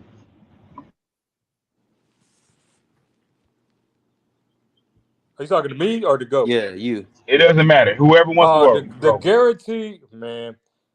Guaranteed losses. Well, you make it sound like your list is long. It's like your list long in the mud. That man took a deep breath. I got Oklahoma State. Okay. I got K-State. Okay. I got KU. Okay. Hold on, that's 4. Mm-hmm. Those are my guaranteed losses. Wait a minute, what's your record for them this year? Wait a minute. You got one guaranteed win and 4 guaranteed losses? So I got them going 6-6 because I think they'll upset a couple teams. But it wouldn't. I got them going 6-6, 7-5 at best case scenario. I think what I think they'll end up doing is going 5-7. Ooh, that's my predict. I got 5-7 to 7-5. That's my range and where I think. Yeah, that's because I think the other issue is like the games that they're supposed to win, that they should win on paper, man, those all teams got good coaches. Mhm. And they play as a unit. Like those teams play together, and they got their system down pat. It's not a brand new system. They ain't learning nothing new. It's like they've been doing this. So I think the only, so I'm trying to think. I'm trying to remember their schedule at the top of my head. You want me to tell you the games? Yeah, tell me again. On the screen. They got North Dakota State, Nebraska, Colorado State, Baylor, UCF, Kansas State, Cincinnati, Oklahoma State, Utah and Arizona. Yeah. Okay. So if Arizona wouldn't have had a coaching change, I would have picked them as a guaranteed loss too. But since they got a little bit of turmoil, I think they're gonna be very dependent on their star players, and it might not pan out that well. So that's like, to me, that's a 50-50 game. See, I said the same thing. Because they losing their running back. I mean, the other running back was good. Like, he wasn't that much worse than Coleman. So, and then they still got the linebackers, or they still got the aggressive style of play. I just don't know what their coach is gonna have them doing. You know what I mean? Like, so it's kind of like, if they change the scheme, I could see that being a 50-50 game. Athletic wise, I think they match up pretty well with CU. So it'll depend on coaching. And if I'm gonna go just off what I seen last year, man, CU ain't got the coaching edge. So that's a 50-50 game. I'm gonna be honest with you, man. North Dakota State, I'm gonna give it's a 55-45 game. I don't. This man said 55-45. No, listen, but you gotta think. 50. I don't want to give it 50 because it's not 50-50. I got Colorado winning, but I think it's gonna be a tough game for them to win. Okay. Nebraska. If Nebraska can manage the clock, they win. Like, that's all they gotta do. Yeah. Said 50. Oh, that's amazing. UCF, UCF got weapons, but I still think they're so inconsistent. I mean, they're kind of like CU to me. They're like the reverse CU. So see, go keep going. I ain't gonna cut you off. Go ahead. Yeah, UCF is like the reverse CU. Like, they got a good coach. They don't have all the skill players, but they're also like they're the most inconsistent team I've seen. And other than Oklahoma State, but Oklahoma State kind of they're consistently winning 9 games, but UCF is game to game consistent. Like, they can be bad one game and then like the best team in the NCAA the next week. So it's I only give UCF a little leeway because they had a bunch of quarterback changes and they had a lot of stuff going on. Yeah, that's what I kind of think. I ain't gonna cut you off. Keep going. No, I think I would give I got them beating UCF like 75-25. I don't think they're gonna lose that game like that. Nebraska can game. I just interrupt? Moving forward, can you give us your percentages? I'm interested in that. Okay. I'm fascinated. So Oklahoma State 100-0. Okay. That's if that's a starter for starter. Like, I don't know what part of the season that's gonna be a starter for starter. KU 90-10.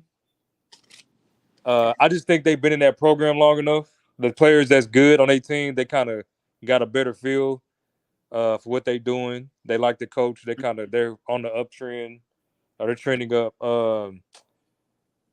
Utah, man, I got that 100-0.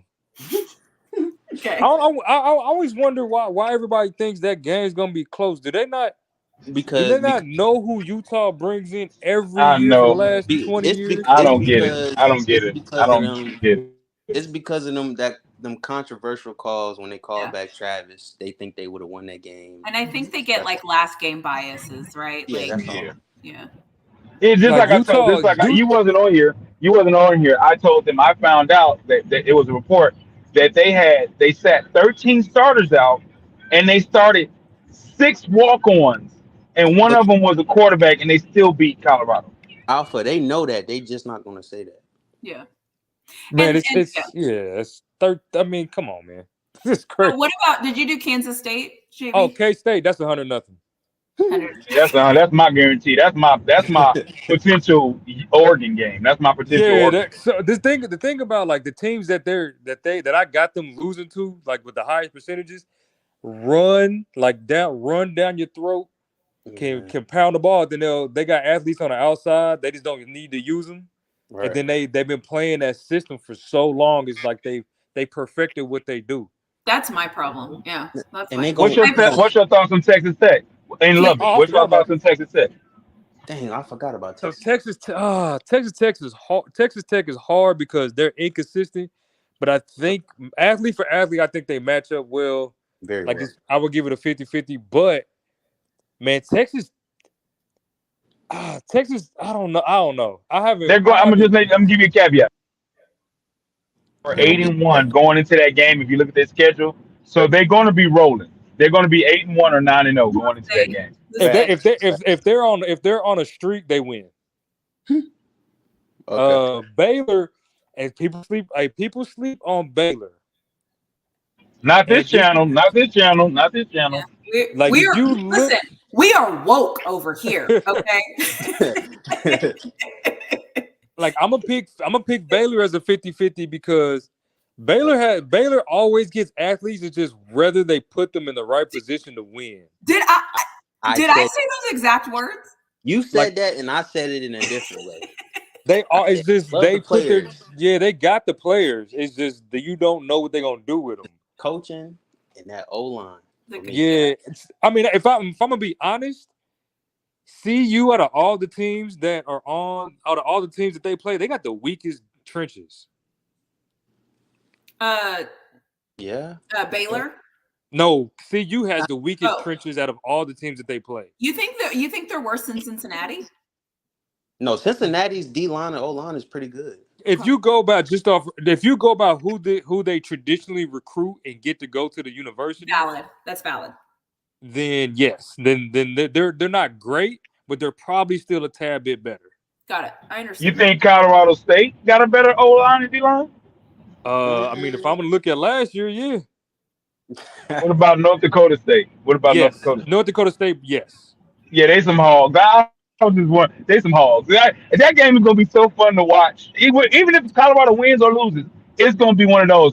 People gonna be talking about it no matter what happens. They're gonna be talking about it. I was serious. I watched the game. I watched their playoff game against I think it was South Dakota last night, and they will put 7 linemen in the game and just run the ball and then hope you stop them. And the thing about it was, the 7 linemen that were in the game looked like starters. It was crazy. I told you North Dakota State don't play that. They will pound you until you stop them. They don't care how ugly or how cute it looks. They don't care. That's my style of football. Listen, I'm an AFC North girl. That's my type of football. The Steelers win ugly almost every week. Ugly football. Let's do that, please. And Colorado is not an ugly football team. They don't have the ugly football players. They're under. I would say they're smaller than North Dakota State. If you put, they might have a couple players that's smaller in general, but watch their line play. It's the craziest. It's so on point. I'm like, if they get, that's interesting. They don't have that good of a running back. They have one good receiver that's 6'7", which is crazy. No, I think he gone. He left. Okay. They got the other dude. I was gonna say Cameron can be on him. Okay, I'm kidding. Flashbacks from last. I'm kidding. East Coast Kev, what you got? What you think? Where are you at? Where are you falling on this? Boy, every time I come on these panels, I gotta straighten people out. But every time I try to come out, they just pull me back in. It's gonna be. Look, I'm going 10-2. I don't care what Alfred says. No, I don't care what y'all say. Who's this? You don't have to combat anybody. We're just here. No, I'm good. I mean, no. That's my man. That's my man right there. Now that you say that, which 2 teams are you saying for sure those teams are losses? OSU and Kansas State. Okay. Okay. And then which game would you say if they lost this game, you would be concerned? North Dakota. First game. I don't see them have. I ran down the schedules of the previous year on all these teams. I got all the paperwork. I just debated Harry B on this, and I had to roast his ass. But anyway, what I'm saying is North Dakota is a good team, but who did they play? They didn't play anybody. They got one player, Eli Green. You put Travis Hunter on him. You tell me what else they have to work with. You know what I'm saying? Put Travis Hunter on him. If he shuts him down, what else does North Dakota State have that I should be concerned about as a coach? I don't That's think. what I want to know. Yeah, I don't The think running anybody's. game. I was going to say, I don't think anybody's going to. I think we're more.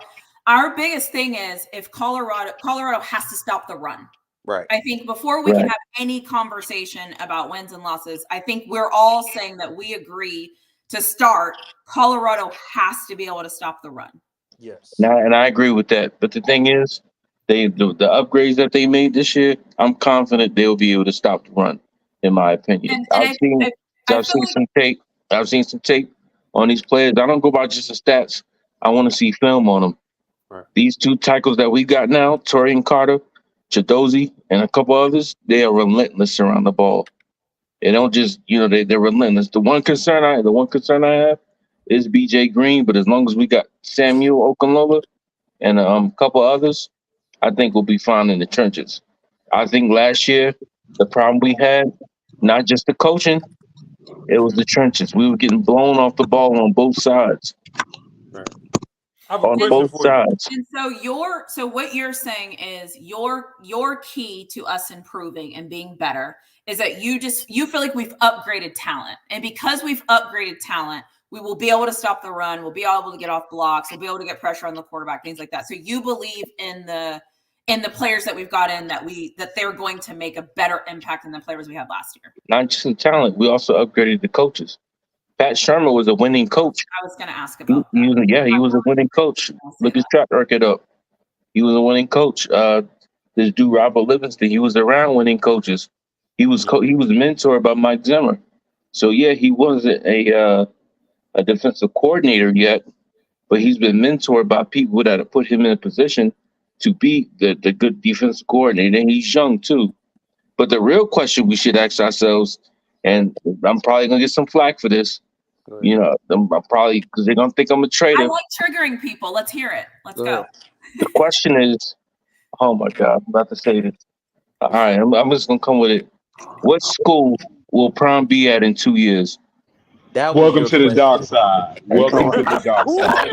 I don't believe I said it. Doc Holiday style, no doubt. Listen, I just gotta say it. I'm a loyal Prom fan. I followed Dion since I was a kid. Wherever he goes, I go. But we gotta look at reality. He didn't take that contract when he was on the table. And in his defense, with that contract in his defense, he probably felt like, all right, let me do some more winning so I can be more valuable. You know what I'm saying? But he's in a contract. It don't take much for a school like Miami, the Gators, UCF, 3 failed teams right now. It don't take much for them to say, I'm desperate. I need that attention he's getting. I need those wins he's getting that he's about to get. All he needs to have a winning season. Can I ask just a qualifying question? When you say 2 years, do you mean this year and next year, or do you mean this coming 2 more years? Yeah, this year and the next year. I think he not gonna leave his girl, his daughter. So I think she's a sophomore and she's playing basketball. So she graduates 2 more years. Yeah, he'll be out of there. But then again, he could be out there next year and Shalimar could jump right in the transfer portal. Yep. So some of the players some of the players that are committed to him now, they could jump in the portal too. So I'm just looking at the reality. I personally think when Coach Prime leaves Colorado, I think he's done. I don't see him being a coach that goes to these bigger schools because I feel like he's a splash guy, and I feel like any school where his name isn't as big as the school, I just don't see that being something he would be interested in. I could be wrong, but I just don't see. Like, Florida has already been to the promised land because of Urban Meyer. Florida State's already been in the promised land. Like, you know, like I don't see Yeah, him. not Florida State because they got Norvell there already. But I could see him in Miami. Yeah, I I could see him at the Gators. That though. Like, well, look, we can agree that he's not going to the NFL. He don't do that, so we can agree on that. I think he's done. Period. I think he's going to follow his kids around. I think he would be done and follow their NFL cares. Yeah, but that's just my personal opinion. I think the same. I don't think I got him clocking out after this year. If they don't win 10 games, hold on, I'll take that back. If they don't win 9 games, he does not come back to Colorado. I think they can go 8. He can get 8 and he'll come back. Okay. What is you think 8? I personally agree with East Coast Kev saying like where he gonna be at in 2 years because I don't think he's gonna be there either. And I'm leading towards the really flawed side because his homeboy Nick Saban done got out of coaching, and he always references him every single time. That's the only coach that I see him show love to continuously out in the public. I'm just gonna say this real quick. God called him to high school football. God called him to Jackson State. God called him to Colorado. God called him more than they called me. Nah. You know, every time you turn around, it's like God called me to this place. He called you more than he called us. Man, you better change your phone number. I keep my phone charged all the time. Come on. You got the wrong area code or something. Dang. It's too many strays flying. You better maybe I need to change my phone number. You right about that? Hell, I ain't got not one phone call. Oh my god, that's hilarious. What do you think, Bishop? It's just hard to tell right now because I know that we want him to do well, but the fact of the matter is, if somebody pulls up with that 50 million to 60 million, he gone. Especially after his kids are gone, and now he can move up, and especially if it's in Florida, that'll be a hard pass. Isn't his ranch though and his home in Texas? Yeah, but I could buy another ranch, and I could keep that one when I want to come out to Texas. Yeah, I don't know. I just, based off just what I see of Prime, he doesn't strike me. You know how some coaches you can tell they're like in it for the grind, and they're just grinders, and you can tell like. I don't know if I'm making sense, but like they just have this look like they just love it. Like they're just in it. They're going. They're doing all this stuff, and I don't see that on Prime. I think he loves coaching, and I think this is his thing. And I think he loves mentoring and helping kids and doing the things that he's doing. I just don't know. I don't know. I just don't see him wanting to go somewhere else and rebuild all over again. And one thing that I've also noticed about people in the public eye, once they always throw out their age, and he always has to tell you how old he is, almost to say, I'm old. I don't want to listen. Like, what does he say? I'm 56 or whatever. Like, I feel like that's almost like a leave me alone. Like, I'm just like, I'm here, but I'm old, you know? But you know what, the reason why I said Florida is because it's going to be easier for him to recruit there. 1, that's where he's from. 2, that's where all the dogs are located. Or he can go to Texas or Georgia. You know what I'm saying? But Florida is where he's from. So it'll be easier for him to do his recruiting there versus getting people to come up to Colorado. Even Stephen A. alluded to this. He said Texas, but Stephen A. said the same thing. Go to Texas, man. You ain't going to find him in, you know. So that's why I was saying Florida. Leave Texas out of this. Hook them. Texas. I mean, it could be any school in Texas. I ain't saying Longhorn. Okay. But you know what though? So I have a different question. Do you think Coach Prime enjoys the recruiting side of college football as much? No. I think so. What do we think? So It's better than drafting the NFL. Okay. Like, it's just much easier to do that there. He got control in Colorado.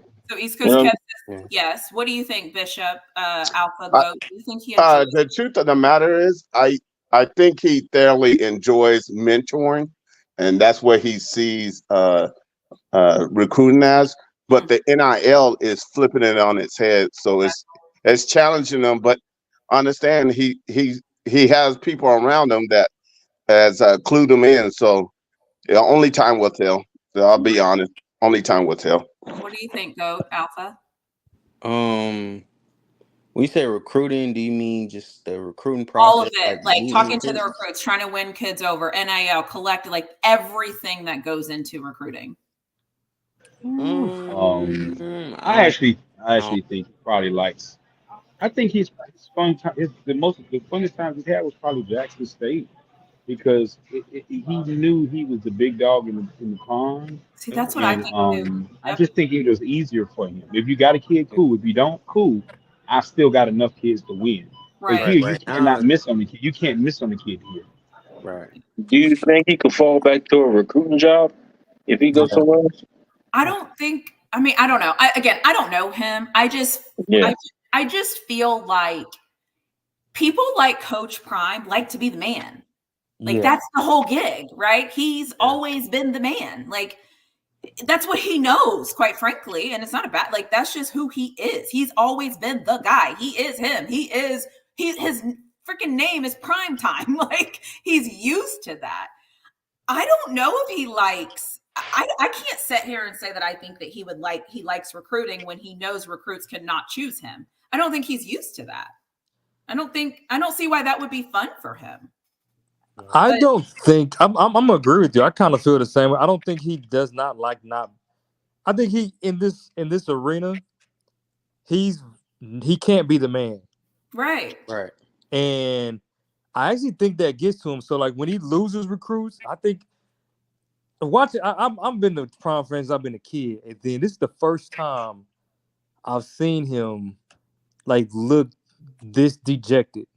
Like it was crazy. I've never seen a coach look like that after losing throughout the season. And it's kind of one of them things. Is like he said he's never encountered this before. I don't think he likes it. I don't think if he has an option to get out, he's not gonna stay. Yeah. Yeah. I don't know. I agree. I just think just based off the people I know in life that are just known winners, they don't want to be associated with losing. Yeah. That's not. Yeah. Like it messes up your whole image. Yeah. But think about this, guys. Nobody's ever really talked about this. Coach Prime is how old is Coach Prime? 60 years old? How old is he? 56. Yeah. He's 56 years old, right? He just started coaching college football 3 years ago. Right. It's hard to start your college coaching career at 53 years old. Think about that. Yeah. Most of these coaches have been trying to reach this mountaintop since they were in their mid-20s. It's true. Right. So they kind of got the gist. Think about anybody that starts to think about you being 53 years old and you start to take up you want to be anything in life, like the manager at a store. You're like, I'm too old for this, dude. I'm not trying to start my career. So that's what I'm saying is people don't understand. I think he might enjoy it, but it's also life is coming at him at the same time too. He's 50, he's almost 60. He's had injuries to his foot. He's older. He's been successful. I think once his sons leave, because I've coached my daughter in sports. She's really, really good. Once she went to a different sport or she decided to maybe not do that sport that year, it was hard for me to still coach that sport because she's not there anymore. It's just hard. Yep. That's what I got. Yeah. I also think though, what a better walk-off to be 10-2 or 11-1 or whatever, and then just be like, I'm good. Like, like y'all said I couldn't turn on a program. You said I couldn't do it right. You said like, right. What? He gonna have to at least win a 10-2. He's done. He's definitely 100% done. 10-2. If he makes it to the playoffs, he's out. Like there's no chance he comes back. They're gonna be burning Prom jerseys left and right.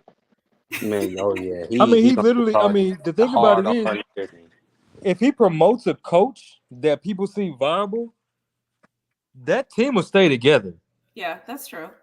So I think, to be honest with you, I think that's why he brought some of the coaches in that he's bringing in. They're new coaches, but they have a pretty decent pedigree. Yeah. Or they have command over young men. because they've been in the NFL. So I think that's kind of one of the things that I think helps him. Like, he has a lot of outs. I hate to say this. He has a lot of reason he could be like, oh, something, Yep. and be out. Yep. And it I doesn't agree. look bad on him. True. I agree. Yeah. I And agree. he can always say my health, right? And nobody can say anything. Always. Yeah. Always. Yeah. And again, I hope that if you were to ask me what I would want him to stay at Colorado for a solid amount of time. So I think like 5 to 6. Like, I want to see him after Shador, and I want him to build a winning program. And that's when I want him to walk away. That's my personal opinion. I think it would be amazing for this year for them to improve. And I think for him to stay a few more years after Shador, get some new recruits, and just really blossom and do the whole thing, and then decide to walk away. I don't know if he will do that, but if you were to ask me what I want, that's what I would want. I don't want to see him go from like Colorado for 2 years and then go to, Miami and then build it. Like, I don't want to see that. I want him to build something, build it amazing, and then be like, okay, I did it. I'm good. This is my thing. I think Shador and Shiloh and Travis is a package deal with Prime. I don't even know if I want to see him coaching without those guys. I don't know if I want to see that. Maybe, yeah. I would. see that. I would. Because I do I want to see him coaching Staub and making sure do I want to see him coaching Staub and making sure Anthony Hawkins is making sure he's covering this guy, and do I want to see him also teaching Slusher how to come down in a run? I don't know if I want to see that. But I don't think so. What I'm saying though is building. I don't think what I would like. That's why I said what I would like to see is him build this thing. So next year, when there's not a Shador, there's not a Travis, there's the next kind of group of guys. Like, I also believe that if Coach Prime wins this year and he stays at Colorado, I actually think he's going to probably get a 5-star or a good quarterback for next year. I think winning is going to make a great quarterback want to go to Colorado. Well, can I ask you a question? Go ahead. So, sorry, I have an Amber Alert if you can hear my phone vibrating. So why does he want to win now? Don't it take like 3 years to build a program? Why does it have to be now? I want to win now. Okay. It's not that gives me the indication that I want to win now so I can leave later. You know what I mean? That's all I'm saying. That's true. I can see that too. Yeah. And listen, this is for my entertainment. Okay. So I want him to stay as long as he wants to, because this is entertainment to me. I like watching college football, and it's fun to also watch college football and Coach Prime. So he can stay as long as he wants, as far as I'm concerned. You got to look at another thing too. Look at his NFL career. He's always been a mercenary. He never stayed in one place too long. He never stayed in one sport too long. You know what I'm saying? Even baseball. He went to different teams. But can we all I also when I feel like when you're younger and I think your life is a little bit different. I don't think a 50-plus-year-old man has those same desires to have as a young professional athlete, for crying out loud. Good point. Yeah, but I want to be in new cities too in my 20s. Yeah, but I also think for Prime, he's done everything he's supposed to do. He got his kids in the pros. Mm-hmm. For him, I would love for him to go see Shador play, then go see Shiloh play, then go see Travis. And he can kind of go to the games, talk about the games on NFL Network. I think for him, that's way better lifestyle than sitting here trying to talk about this 3-star that he really wants to be his backup quarterback at Colorado. I agree. So, I know selfishly, I would like to see him, but for him, knowing lifestyle, being 60 years old, come on, dude, just go ahead and chill. Go ahead and enjoy life. You did what you had to do. Yeah. So I asked Rawhide this I think last week, maybe it was a couple weeks ago. Has Prime given you any indication that he's willing to stay at Colorado? No. Because if what people are saying are true and there is a contract on the table that he has not signed, why would I think he wants to stay? But it's not just about the money, though. It's got to be the situation too. You know what I mean? But You got to be the right situation. even the things that he's done has let me think that maybe he's not there for the long haul. Now people will take that as us hating, why you keep saying that? But I'm gonna be honest with you. I don't think I've ever, and I know times have changed, so I can't use this for even in the past. I've never seen a college from a JUCO to Division 3 to NAIA to Power 5.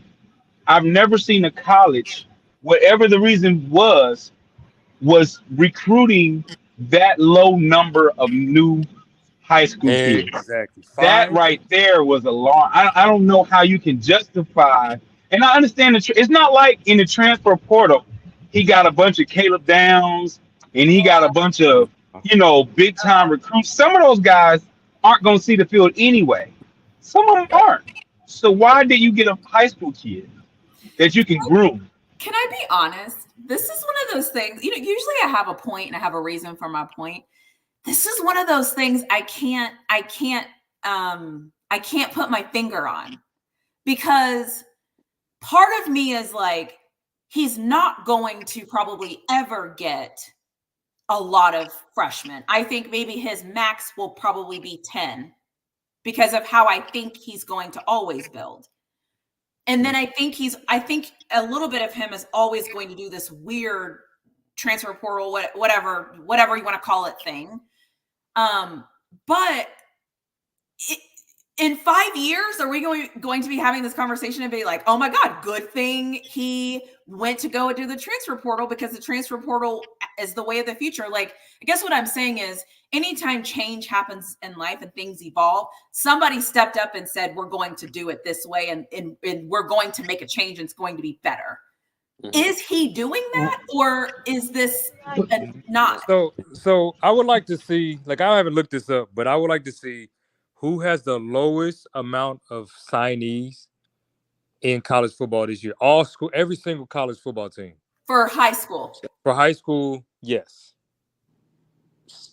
I promise you, I'm pretty sure it's college. I'm pretty sure 5 is crazy. I'm pretty sure. I would. That's crazy. That's crazy. I know schools that got 5 kids from the same high school, let alone 5 recruits. Yeah. 5 is low. So this is the thing. Just like my boy, the GOAT said. I understand, but I don't know if you can survive if you're getting heart surgery every single year. Fair. Now, if some years is plastic surgery, yeah, you can go get Botox. Man, hell, you can even get a BBL and a breast implant the next year. Wow. But a heart surgery, making it like a last chance you type of situation, I don't know if that's sustainable, where every single year you got to do this exact same thing. That's hard. That's hard for a Power 5 university. That's just hard for a university to do that. Yeah. Has he had another one this year?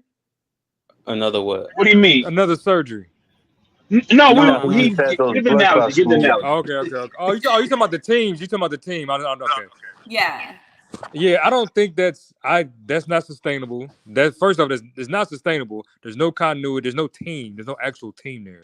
And then, if you're only bringing in guys with 1 or 2 years who are NFL, who are wanting to be NFL bound after 1 year, that'll never work, because you were flipping a roster every year. But listen, okay, so how many did he bring in last year? So his first year, what did he bring in? I mean, he brought 80, 82, something crazy. No, high school. I don't know. Yeah, but now he did bring some guys with 3 years. He did bring some guys in this year with like 2 or 3 years. So that's why I'm like, okay, so I'm making this up, but follow me here. If last year he brought in 8, I know these numbers are low, but I'm just trying to make a point. Last year he brought in 8 guys. This year he's bringing in, what do we say, 5 guys, 6 guys, whatever that number is. So 15 guys. I think it was 15 last year. Okay, so 15 plus 21. So that's what, 21. So 21 guys came in with Coach Prime. Okay. Yes, he's also using the portal, but is it safe to say if he ups that 15, if he's hovering over like 15 to 12, maybe 10 at the lowest, he is still doing it. And those guys are growing with him. It's just the numbers aren't as high as another university. Could that be a newer thing? Like, No, if you do that, there's no core group of players. But you have those 20. You have so like this year's over. Let's end it. Let's say next year he's going to have those solid 21 that we just talked about. But it's a new era. You might say that, but that 21 might turn into 12. Yeah, So your point would be like it's not enough. So how many on average did or other people do? Like 20? How far off? Like where's the I mean, somebody can go. I need to Google it. Yeah, I can't do it right now. Somebody just look up. Pick a team.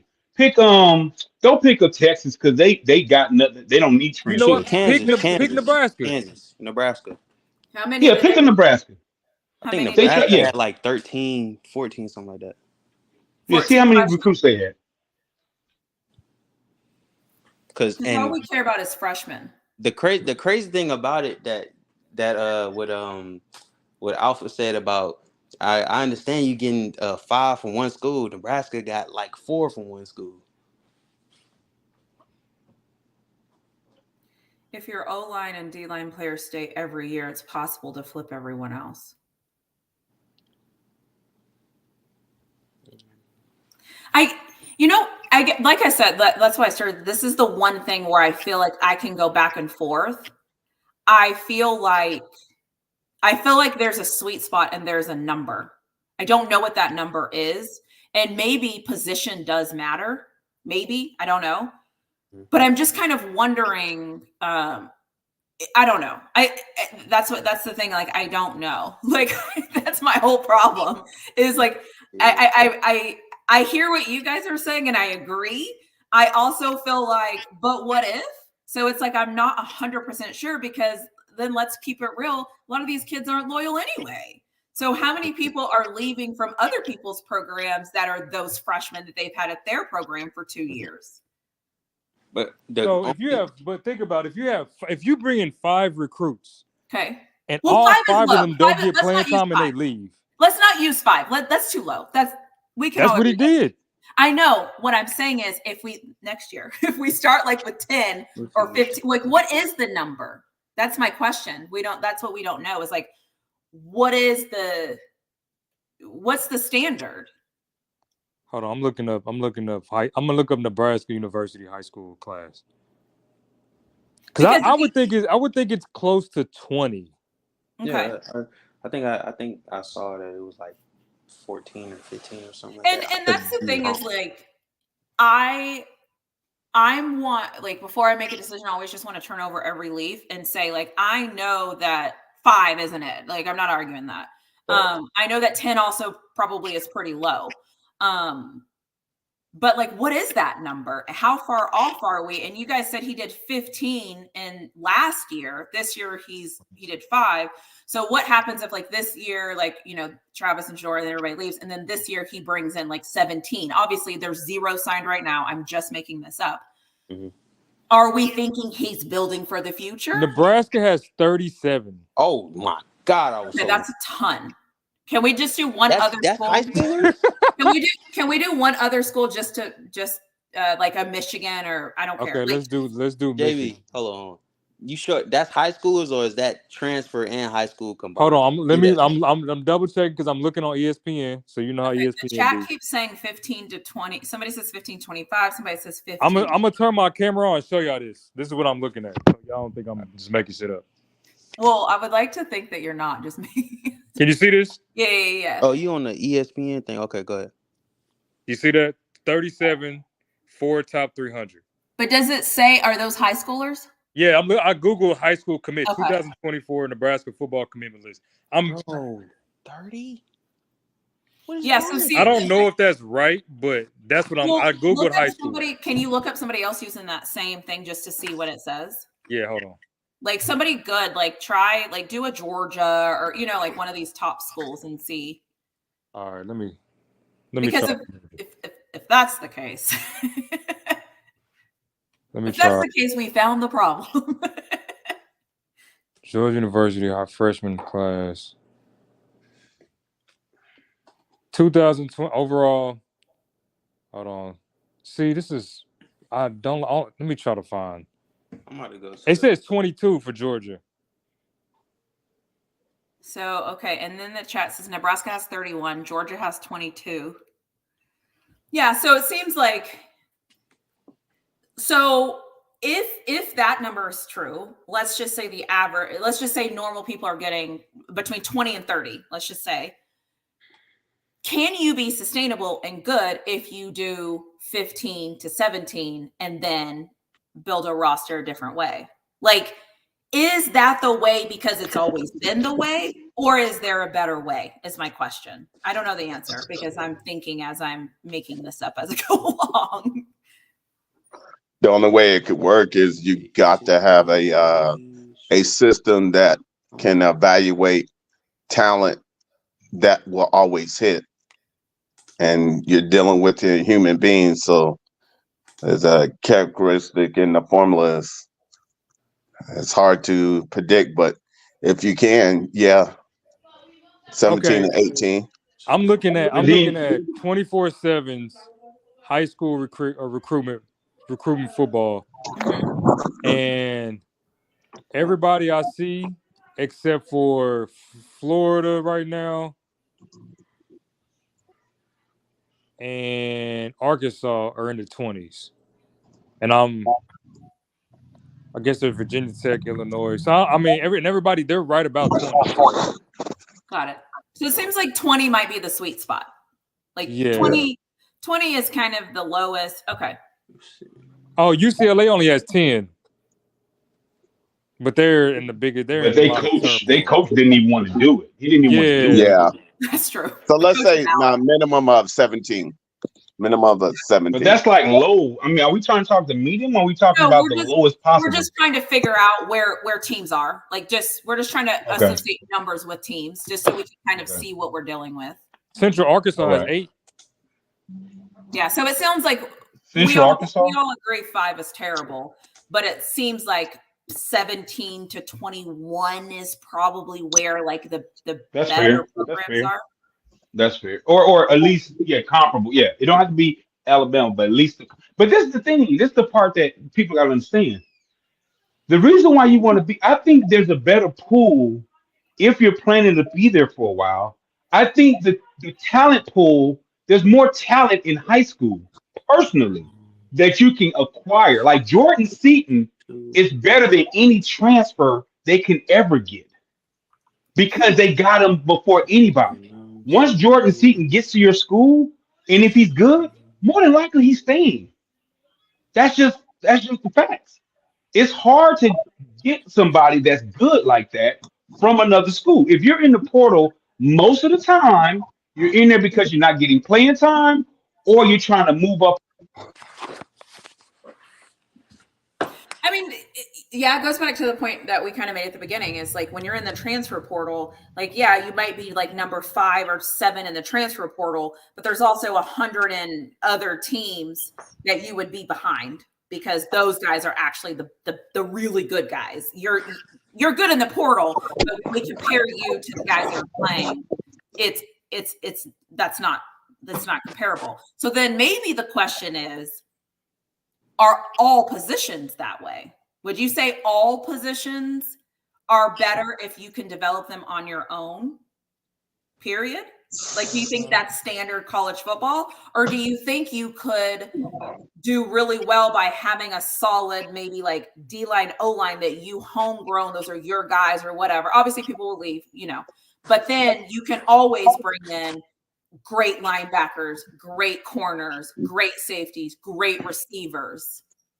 Right, but you see the component of your formula is that if I had a foundation that others were platforming off of, I have wins and losses that can be, that already shows the criteria, so I'm not fighting an uphill battle. Fair. Versus Coach Prime, he did 4-8, but we know good and well when he had to go completely brand new into the to the summer and get people out of the portal, that, I mean, you have to have coaches who can actually mentor these young men. And as we saw as the year went on, when you mentor, you got to be able to make the necessary adjustments necessary to keep moving up, and they didn't have that. So, but now that they have what they have, I think is an excellent formula right now to go into the NIL sphere.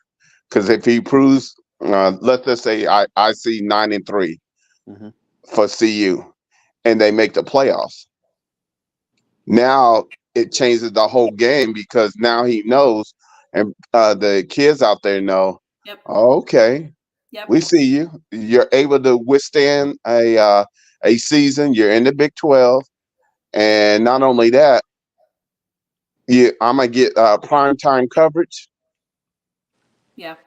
It's like the cure to everything, right? Winning. Winning is always winning is the best equalizer. Nothing's better than winning. Winning is the name of the game. Does anybody winning and think? developing. You got to develop these young men where at least I can see, even if you fall 8-4, if I can see where you're developing not just the starters, but I need the second and third string to be competitive depth. When you start getting the competitive depth, now you're ready to go into the playoffs and go far and win national titles. Does anybody think, or has anybody thought about that this next portal class is going to be a lot of people leaving, so he's going to bring a lot more transfers in? No. You don't think so? Nobody thinks so? Okay. My only thing with this second wave of portal players is, one, we don't know where these people I just want to say real quick, my water just spilled, so I'm cleaning it, but I'm still listening. Like the people that they have in the portal right now, they ain't it. They don't, like, I doubt there will be more Caleb Downs and all these other players that were in the portal at first. I completely agree with that. You don't think they go after any? You don't think so? Because what I think is possible. This is why I think transferring, having a mass amount of transfers and come back and bite you in the butt, is because you have all these guys at the same time coming up competing for one position. And if they're coming from a former school and they know they couldn't, if they had, like, I'll just give an example, Jimmy Horn and LaJohntay Wister, two players who expect to start or expect to be used or utilized quite a bit. Now, both of their NFL, I mean, unless somebody stays another year, the only person that can stay, I think, is Jimmy. Yeah, I think so. But, so you breaking up. Both they play the same position. Hello? You was breaking up. Start talking again. I said both of these players, it's their NFL year. So they need to produce. And so one of them is going to get less yards, or one of them one of their production is going to go down. Nobody knows who. But do you feel like you're going to continuously run into this same scenario every year if you keep doing the portal situation? Because players are not going to want to compete. Like, that's the biggest thing. Like, players want to go somewhere where they can play. I would say they could run into the same problem if they keep getting 1 year guys. They might not run into that same problem if they start going after some of those freshmen or sophomores that go in there. You know, they won't run into that. But if they keep going after 1 year and grad transfer and all, they're going to run in that all day. Yeah, I think that's going to make people not want to go there. Yeah, I agree. I don't like the 1 year guy either.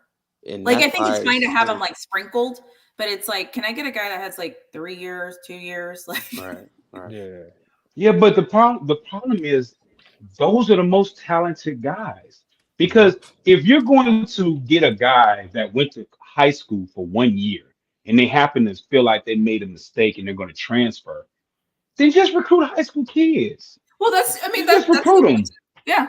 I mean, but Alpha, I think what you're saying is the reason why we're having this conversation. That's why I keep saying, like, I don't know where I fall, because I almost feel like you can argue every point. Right? This is true. That's true. Like, so that's, I think, yeah. And for those of you that don't know, it's I'm going to release a video and talk about this, but my dream job would be to be like an NFL GM. I love personnel, and I love like putting pieces of teams together. So for me, this conversation is like one of my favorite things in the world, because I feel like the way that you construct a team and the way that you put talent together, I don't think it's talked about enough. I think we always just talk about like, oh, we have 5 linebackers. Oh, he can run. He could like, but we don't always say like, well, what does this mean though for so who do we do? What do we do next? How do we develop this? How do we grow this? Like, how do we scale this? How is this sustainable? And I just don't think we ever have these conversations. But I think one of your panel hit it on the head. They talked about building a culture, and those one-time guys or these transfer guys, you're building a culture on players that's either there because they got one more round and they don't care about culture. They're like, I'm trying to get some playing time. Yeah. Or you're building a culture on a bunch of kids that are indecisive, or they don't want to how should I say the word? They don't want to go through the grind and get their position. Maybe it's their sophomore year, junior year. They don't want to do that. Yeah, So it's just one of those things that I think you said it earlier in this stream, and you said you look at what the successful coaches do. You can put your own little sprinkle on it, and you still can go out and get transfers, but you don't want to go so opposite to try to reinvent the wheel. A lot of businesses fail when they think they can do something totally different when all they have to do is just do it a little better. I think that's valid. Law, do Yeah, you have so thoughts? I like that gumbo. that boy Law's a nut, dog. Law, you a fool, man. Hey, I ain't gonna lie, dog. I ain't gonna lie. You one of my favorite people on these panels, man. You make me laugh like a mug all the time, dog. You's a nut. Hey, But really, you need to do more lives, girl, because you're good at this. I think your channel is real good. You need to do this more. Yeah. I just always like the way that I see things sometimes, because I'm naturally I have a PhD. I'm naturally a researcher. I'm naturally going to dig into the things. I'm naturally going to ask questions. But not everybody wants to answer my questions. So I'm always like, I know this might lead us down a rabbit hole, but I'm curious. But I also think that when I think about, so I played volleyball, and this is actually all opposite when you play volleyball because it's a different sport. So for like when I think about football, there's 11 people on the field, and when I feel like what I feel like wins games more often than not, we all know, is the trenches. And so if your trenches is established through your culture and through your team and through your whatever, and that's your stability, I think I like that formula. If I can then build around, if that's my foundation, I think I like that foundation. I think the problem is when you don't have that foundation, then you're really putting pieces together that really don't go together because they can't, because you don't have the core. Right.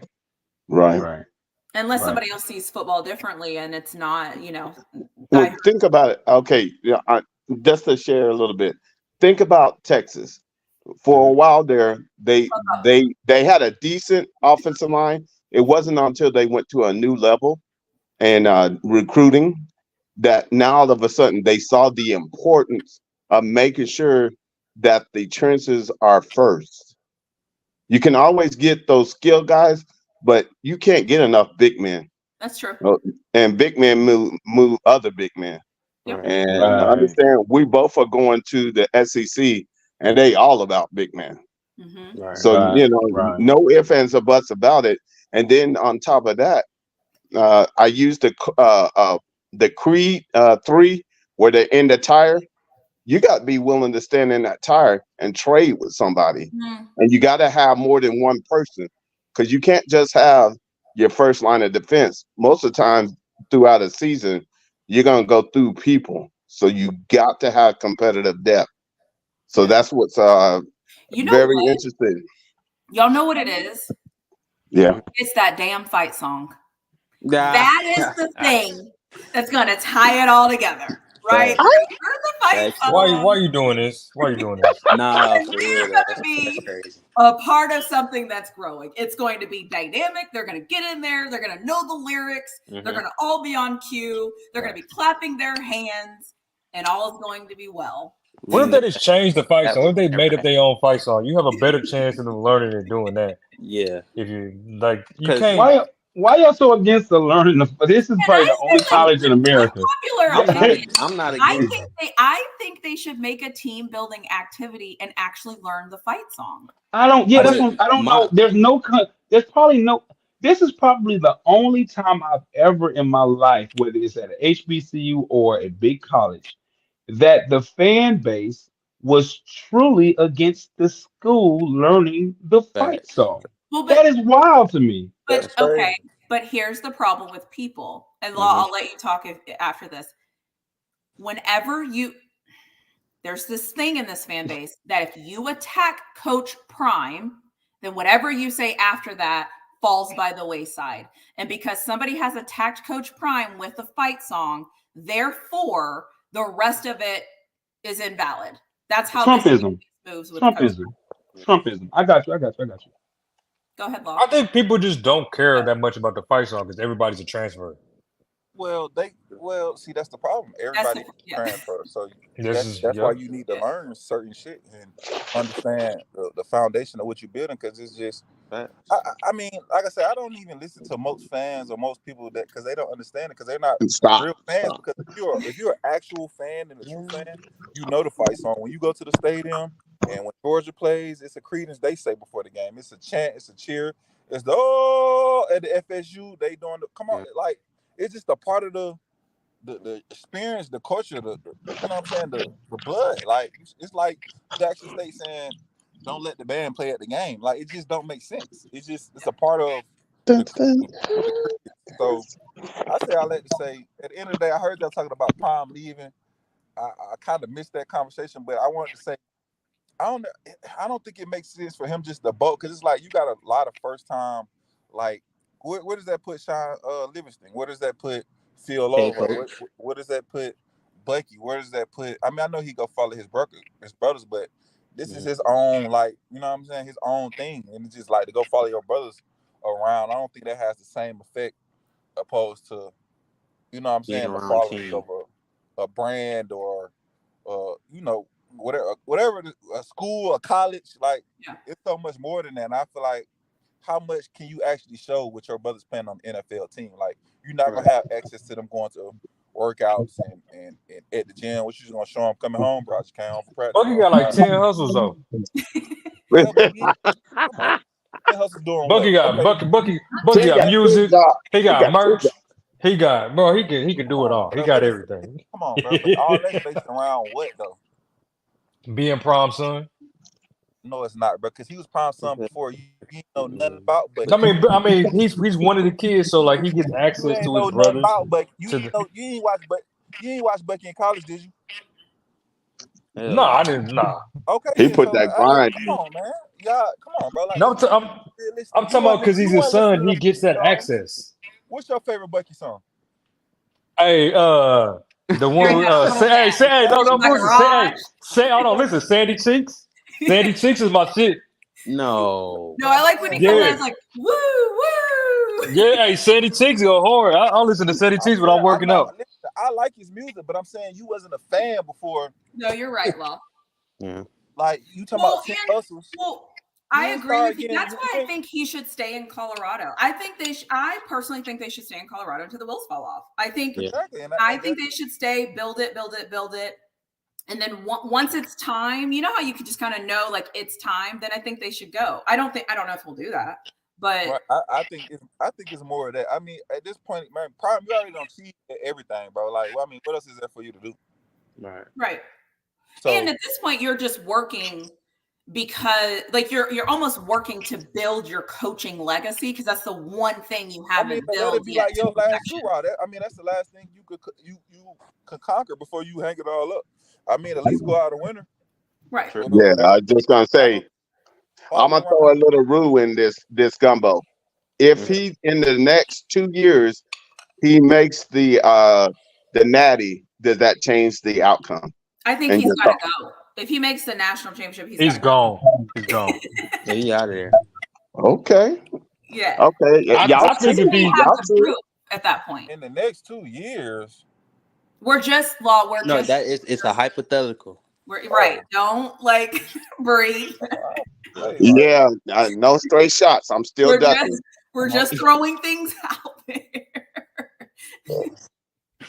because I heard East Coast Kev, he was talking crazy. I was trying to catch him too. He was talking crazy, bro. We're not gonna do that. No. I'm not. Why nobody ain't say nothing to him when he said that outlandish? Well, what'd he say? I agree with him. I got him going 10-2 as well. Oh, you talking about that? I said something because I was like, if that's what. I mean, if you got an opinion, we just say like every comment doesn't deserve a reaction though. Like it would like if somebody says something, like if somebody says to me like it doesn't matter that you have a PhD, your PhD is irrelevant. You think I'm going to go back and forth with them? No, I'm gonna be like, all right, like my thing. If you say I didn't get we never got matter. What? Right. I said if you say that in the chat, it don't matter. But if you come on a panel and say something, I'm charging that too. Yeah, I don't think so. But again, like that's how I see it. If you come on here and you say Colorado's going to go 12-0, I have nothing to say to you at that. Like, what do we like? Because I'm not going to change your mind. You're clearly already gone on one. Like, right. You gotta understand. I'm not into changing minds. I'm into taking money. Okay, Law. We're not placing any bets. Okay, this channel's not monetized. Okay, like we're just living our best life. Raw. Nice, forced conversation. I can't come over here and do me. Is that what I'm hearing? Nah, you good. Which you are you doing? The you on Law, the you that I heard today on Rob's? Like who? Which are you? Identify yourself. Oh, hey, Bishop Gumbo. I didn't get a chance to ask Bishop Gumbo a question because he wasn't on. I'm a man of many hats. What are you, Law? Who are you? I'm a man of many hats, a master of none. So you might not know who you get for the day. I could be the Joker. I could be the Rook. You sound like a Gemini. That's right up my alley. Yeah, so you never know. Hey, Bishop Gumbo, my brother. I got a question. What's up?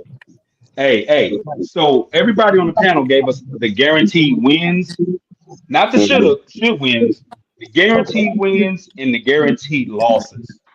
What do you have on this schedule as guaranteed wins and a guaranteed loss? Guaranteed win, Nebraska. Okay. Bang, shots. Yeah. I like your level of petty. All right, and then I'm always leery of K-State. K-State is just that. I don't know, man. They're unorthodox, man. They don't play by the normal playbook, and they stick to it, and they don't deviate from it. Yeah. Hey, I have my first troll. Woo! Somebody in the comments. Sweet. I'm so excited. Yay! I'm coming up in the world. You made it. I'm coming up in the world. I have a troll. A troll has entered my chat. There we go. So you only have one guaranteed loss? As K-State? No, I have who else do they play? Utah, Kansas. Oklahoma State. Utah is one of those pushes. I really think it's a push because what they did last year, they're coming from the Pac too, so they're real familiar. I'm thinking of Big 12 opponents like Kansas. Kansas is a sneaky one. What about Oklahoma State? To be fair, though, he's answering the question the right way because we only asked for one team. Like, tell us your one team that you think is a guaranteed win, and the team that you think is a guaranteed the loss. one you would bet your money on if you was a betting man. Right. Gotcha. Ooh-wee. Wait, Law, does that make me the in-between where you have to, like, give me money on the side once y'all place y'all's bet? Absolutely. I'll say Utah. Is which one? The team you think Guaranteed they're going loss. to lose? Yeah, loss. Okay. And you said the Just guarantee. because of their they stick to what they do best, and you better bring your big boys to that game. I really like what Utah got. I ain't gonna lie. I like it. Hold on, and you stand with Nebraska as a guaranteed win? Yeah, Okay. shots fired. Over North Dakota State. He said North what Dakota. he said. No, No. I'm saying it 10 toes down. Check it. North Dakota State is a one of those foes that they have a system like K-State.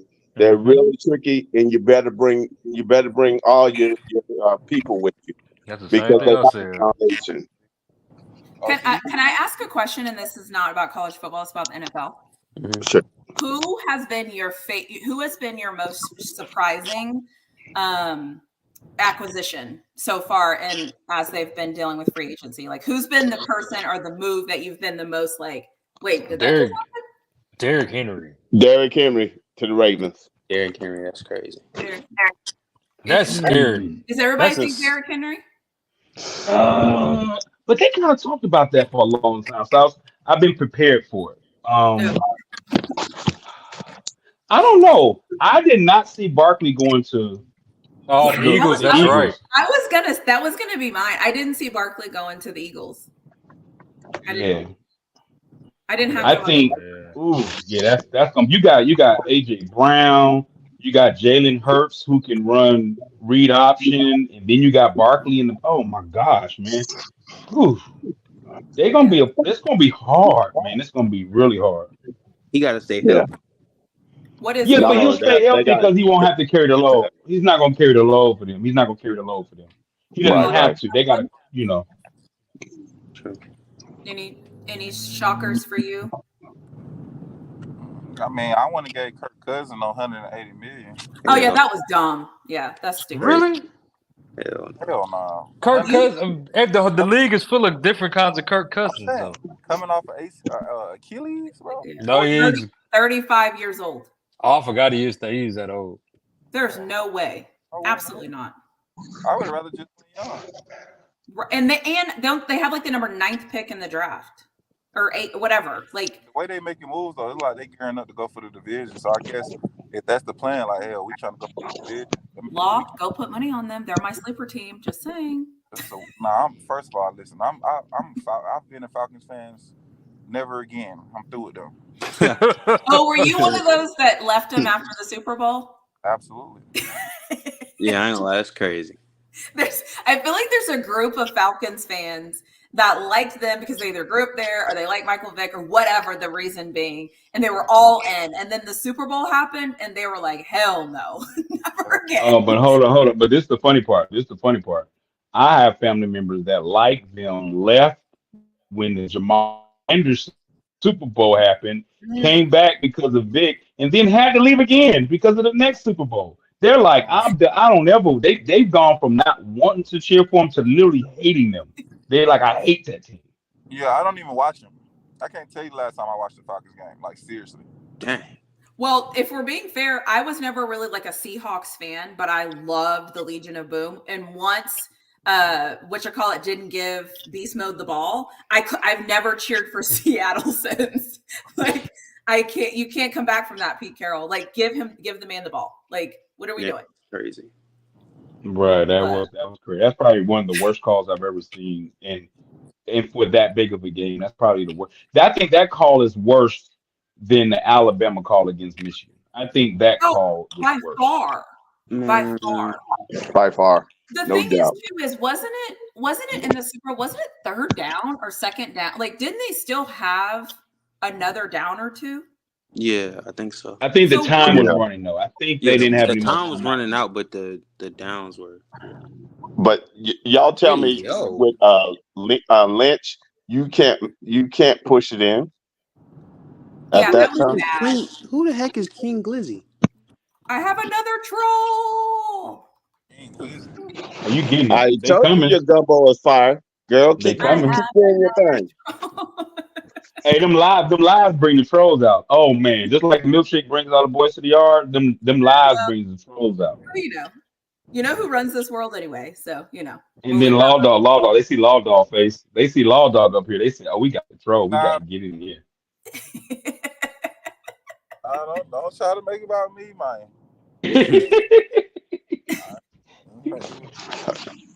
I'm just up here. I'm cool. It's your Hey, so let's talk about the spring game. Let's talk about Law Dog's only victory he got for them next year. What y'all watching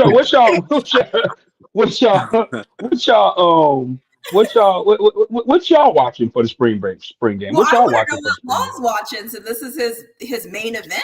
I mean, Right. right? Oh well, okay. Well, let's get straight into it. Yeah. I really watching. I was just trying to see what the two deep is as far as like the front seven on the defense and the front and the two deep as far as the O line. I just want to see who lining up where and what's what.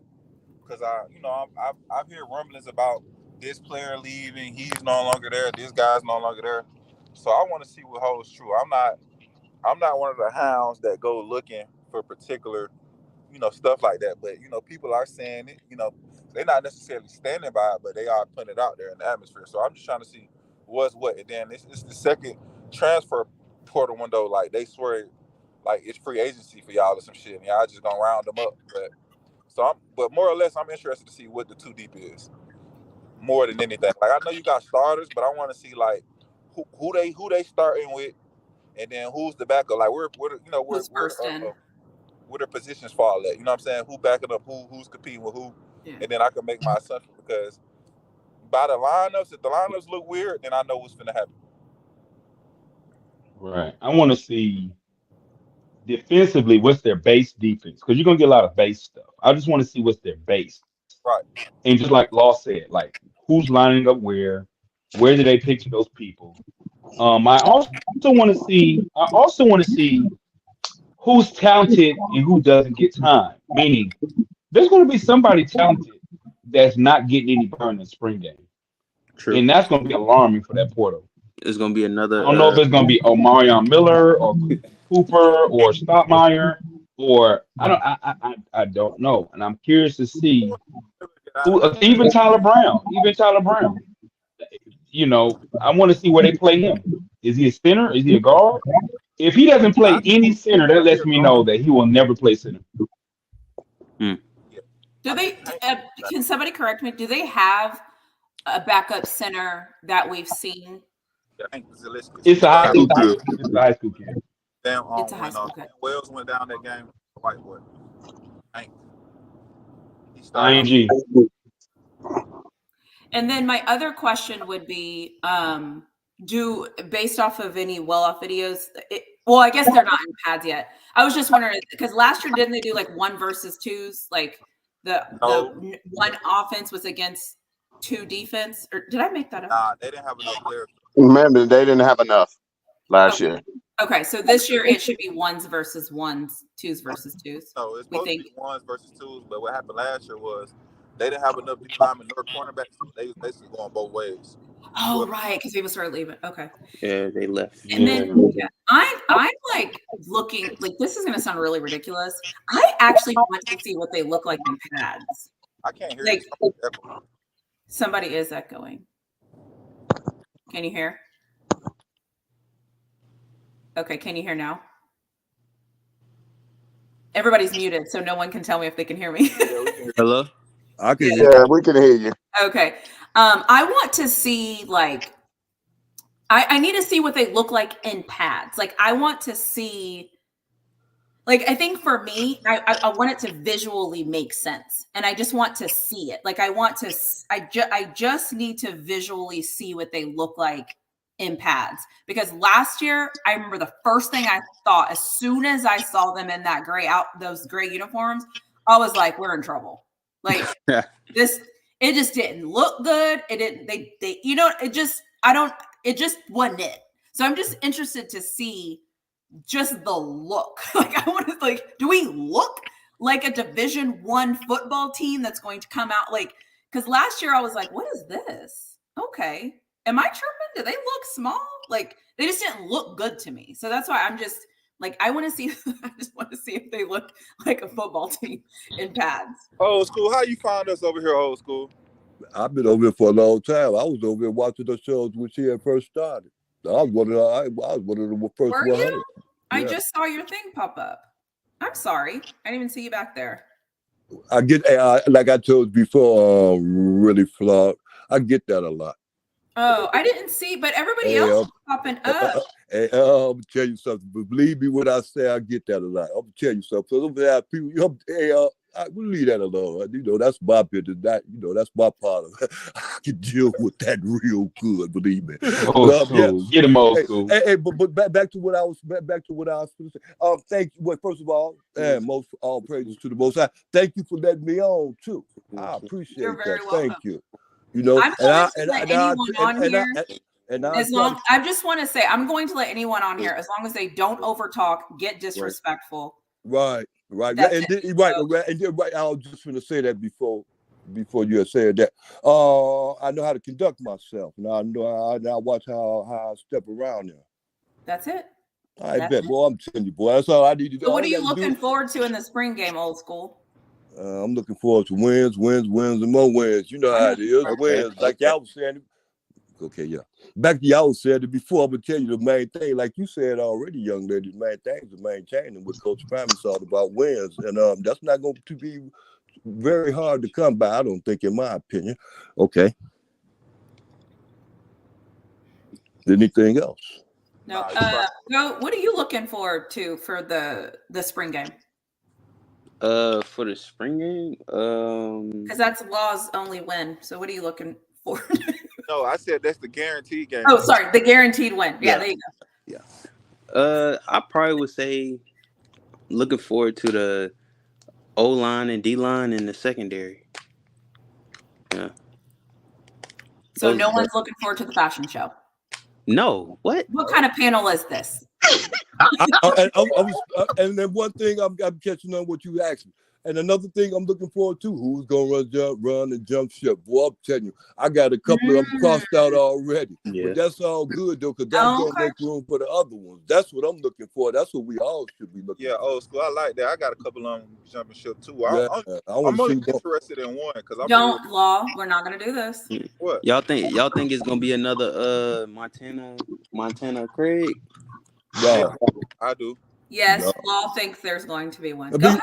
Just let. Hey, Law, you say you do. This is why I say I don't. Because I'm gonna tell you something. Craig was smart about it. All he had to do was sweat Shedeur. You see how he was sweating? He was sweating real good in that game. So what he was doing, he was building up his pub anyway. Whether he knew he was gonna go or he was gonna jump or not, it didn't make a difference. He knew what to do. All he had to do was sweat Shedeur. Yeah. And a lot of these players they got now that was there last year, they don't know how to do that, Law. Yeah. So they don't know how to be successful in where they're gonna go. Only ones to do gonna be getting in is that these new receivers. I'm telling you, he's gonna be tearing them up. That's what I'm saying. I mean, Shedeur, he got all his weapons. I need to be weapon number one. Yeah. Right. And they know how to sweat them because they've been there and done that. But them the ones coming in, so them ain't gonna be the ones jumping ship. Law. Well, I'm not necessarily speaking about the ones coming in. I'm more or less speaking about the one that was already there. Yeah, them the ones jumping ship. I'm already ahead. Yeah, I'm already. They gonna run off at the first. Yeah, I don't like the way they handled that boy last year. And I say all that to say, because look, Travis is Shedeur's guy. That's his number one. That's a given. LaJohn Webster, he asked for that boy. He that's the only player I seen him publicly recruit and said we want him. You know what I'm saying? And they go back years. And I say all that to say, well, with that being the case, if you publicly want this guy, and I believe he's a stud, no matter what Raw Hyde be talking about, he's a stud. And so with that, that's them. That's let's say they both got at least 50 catches. That's 50 catches gone right there. You know what I'm saying? That's just at a minimum 50 catches. Then you got the stud, Will Shepherd. Everybody claim him to be. And I watch his tape. I like him. I think he's going to be solid. I think he can easily transition into that Xavier Weaver role. You know what I'm saying? You got a tight end that's going to be on the field. Then you got little Jimmy Horn. So who else can get some more touches? Who else going to be able to eat? Because Travis ain't never coming off the field. Y'all see how he work out that I man? really hope that we have a different plan this year for Travis Hunter. Man, they not finna change the plan. I don't think so neither. Right. So Because his plan is for him to go first round. there And you go. go first round on his productivity. Right. Can y'all stop breaking my heart? No. I'm very sensitive. No. Thank you, old school. You couldn't have said it no better. Yeah. Yeah. I mean, why would I take my dogs away? I mean, we got fights. So what would I look like helping them? They did that already. They did it in Colorado State. They did it. I would take what they're going to take them out for another 3 games. My thing is though, is like, why did you heavy recruit receivers just to not make an adjustment? Because young lady, he got the best quarterback in the nation. Right. No. And the best quarterback ain't didn't get good by handing the ball up to no goddamn running back. What? Wait, what? Nah, he right. Yeah. The best quarterback in the nation didn't get good by handing no ball out to no running back. Right. To add on to it, old school, you gotta think about it. Shadur, that's the man with the key, man. He got the key to the building. Hey, he say so and no so. There you go. Say it again, old school. You know? Say so and no so, and then his father bagged it up. There you go. My only concern for Travis. Hey, since we on that, hey, Lord, listen to me. Okay, when y'all was talking about earlier about like 20 minutes ago, y'all was talking about Coach Prime and his future and stuff like that. Young lady, you was right. Homeboy, you hit me and you think a lot. You are Aries. I don't know if you is or not. I am. Hey, but young lady, you was right. Coach Prime is not going to be walking on or running off to no more other football fields no time soon. I agree with you. Well, I thank you, old school. About Yeah, time for I you. agree with you. I think he gonna do it. He gonna give it and take it out there where he at. And another thing too, young lady, I think, like I said before myself, I think they want to get Coach Prime off his feet. I think Rick George is looking at that upper level position out there at CU. He tired of being the athletic director. I mean, if Coach Prime put an application in for that athletic director, and they pay him that kind of money like that, well, what do you think he'll do? I think that's an interesting point. Yeah, because that would definitely be a position of power and control that. Yeah. That would like it's had the kind of school position that he would want to be in. I don't think he's gonna be running up and down the fields of Georgia, Florida, Alabama, I don't think so. Georgia Tech or anything else. I think you're right. Go ahead. I'm sorry. Yeah. Hey, I'm just glad I got a question. It helps me with my confidence. Yeah. All right. Old school, I got a question for you. Yeah. With Travis, I know we all agree he's one of the best players in the country, and I agree with Really Flawed. Like, she hopes there's a better plan for the amount of snaps that he takes. Yeah. But do you think if Travis, I'm not talking about no major injury, but something like a twisted ankle or a hamstring where he has to sit out 2 games, do you think that would impact his draft stock due to him coming into college hurt? Every single year he got hurt, and now it's his senior year, he's still getting hurt again. Do you think that would impact him?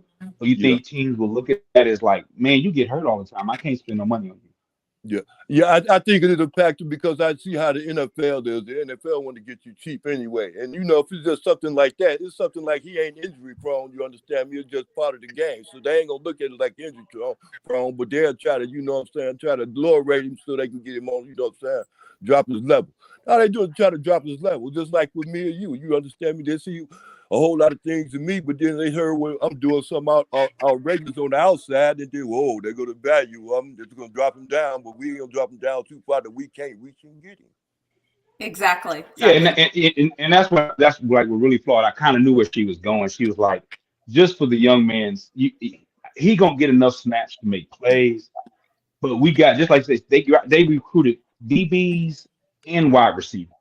So he does not have, but the problem is he's one of the best players in the nation. So it's kind of hard. You don't know when to keep him off the field. I will say, spoiler alert, I do have a video coming out about Travis Hunter. And I will say this because I think the video is like 15 minutes. I will say this.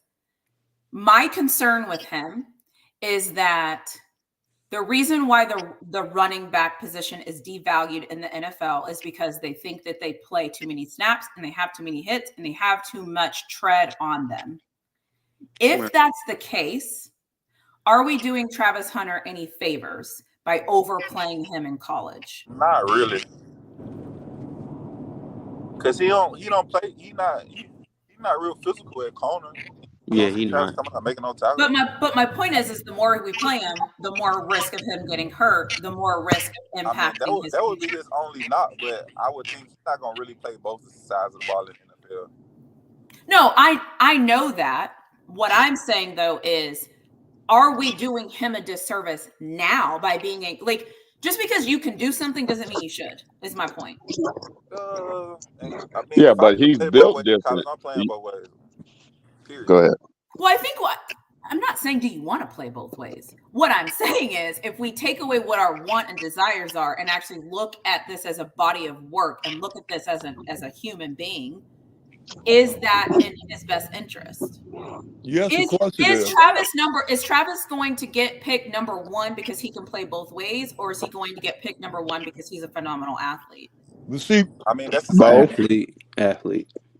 Because is he going to play both ways in the pros? No.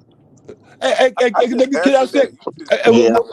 Can I be said just said like this, to bring like this? Okay, well, with this Travis Hunter situation, to a certain extent, that unique. He's unique because the fact that he can play very well at both positions, and then you looking at him like this is his last year, and he's in the running for the Heisman. Like I said before, you're not going to take away his productivity like that. So the question is are we doing this Travis Hunter a disservice? No. Because part of this service to bring him on so he can get exposure. But are we doing the rest of the question should be, are we doing the rest of the team as far as the receivers, those other receivers, the service? That's what I'm saying. I think it all goes together because he's on a team. I think that's part of being on a team is just because you can do something, you trust other guys to also do their jobs.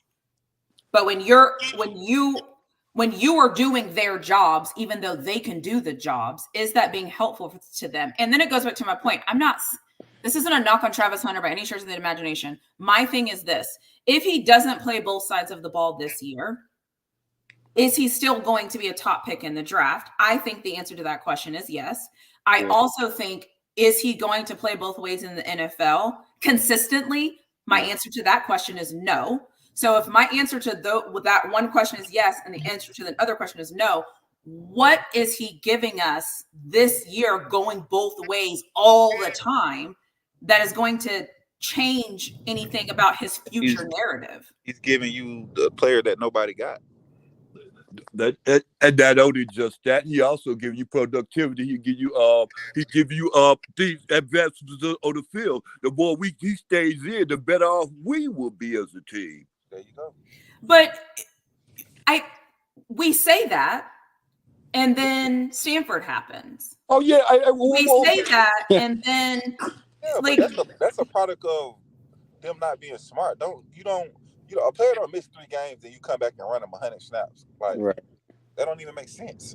I agree with you.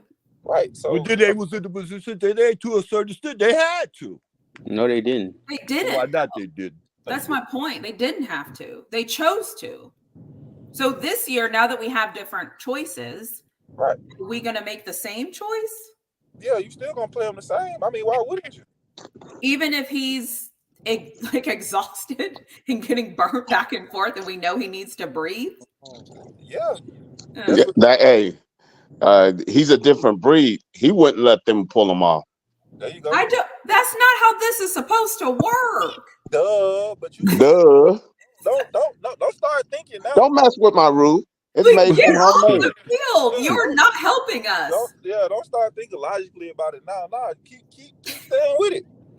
That's how y'all gonna help, No, I think it's a terrible decision, and I think he needs to play less. I hope he plays less snaps this year.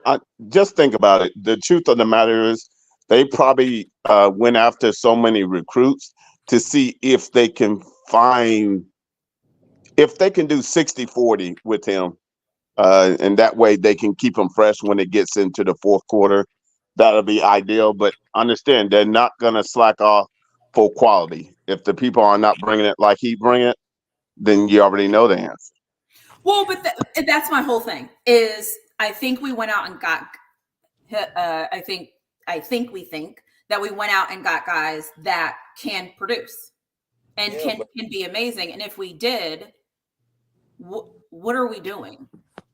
What y'all did last year, the same thing. It's not that we were 4-8. No. But I'm saying I mean, obviously you want to think logically about it. Okay, so I can't be logical. Yeah, you weren't being logical earlier. So what are you talking about? You see what I'm saying? It's just like this constant evolving I'm just saying, revolve around. I mean, but you gotta understand. I mean, if I've been saying that's not how you do it. That's not how it's supposed to go. I mean, it doesn't make sense. And all of a sudden, why are we doing it like that? Why question it now? Where did you say that? And I said that. You were in agreement with it. When? All last year. All last year. Okay, here we go. I also didn't work out last year, so there's that. Like, what does that even mean? I could tell you probably 6 things that I did last year that I wish I would have done differently. That's the one thing you know that's not going to change. You know that, don't you? What are we talking about? Travis Hunter? Yeah.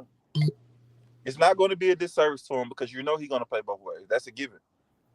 Right. That's what I'm saying. I wish that it would change, though. That's what I'm saying. Right, I wish that it would. Wish and what's going to happen is 2 totally different things. If anything, it'll happen on the defensive end because he got some better defensive players that could play at that position where he can rest. But on the offensive end, he gonna be. Take Travis off the field. Give me the other starting corner. Do you think they're going to take Travis Hunter off the field on defense as opposed to? They can do it easily on defense because of the fact that a lot of the teams ain't got no real good receivers. Does So anybody Man, else agree with that on the panel? so to a certain extent, we have so good receivers, the defensive you know. Does anybody else agree with what he's saying on the panel? No.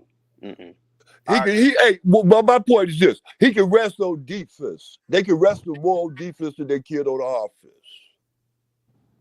Because he have to always be out there to be a weapon. He always have to be out there to be a threat. Travis Hunter out there to be a threat. Then they can rest on that because they can be resting on that. Or they can look for the run. So if you do have Travis Hunter out there all the time, they're gonna stay confused all the time on offense. And he already anytime he can rest is on defense. Go ahead. I'm sorry.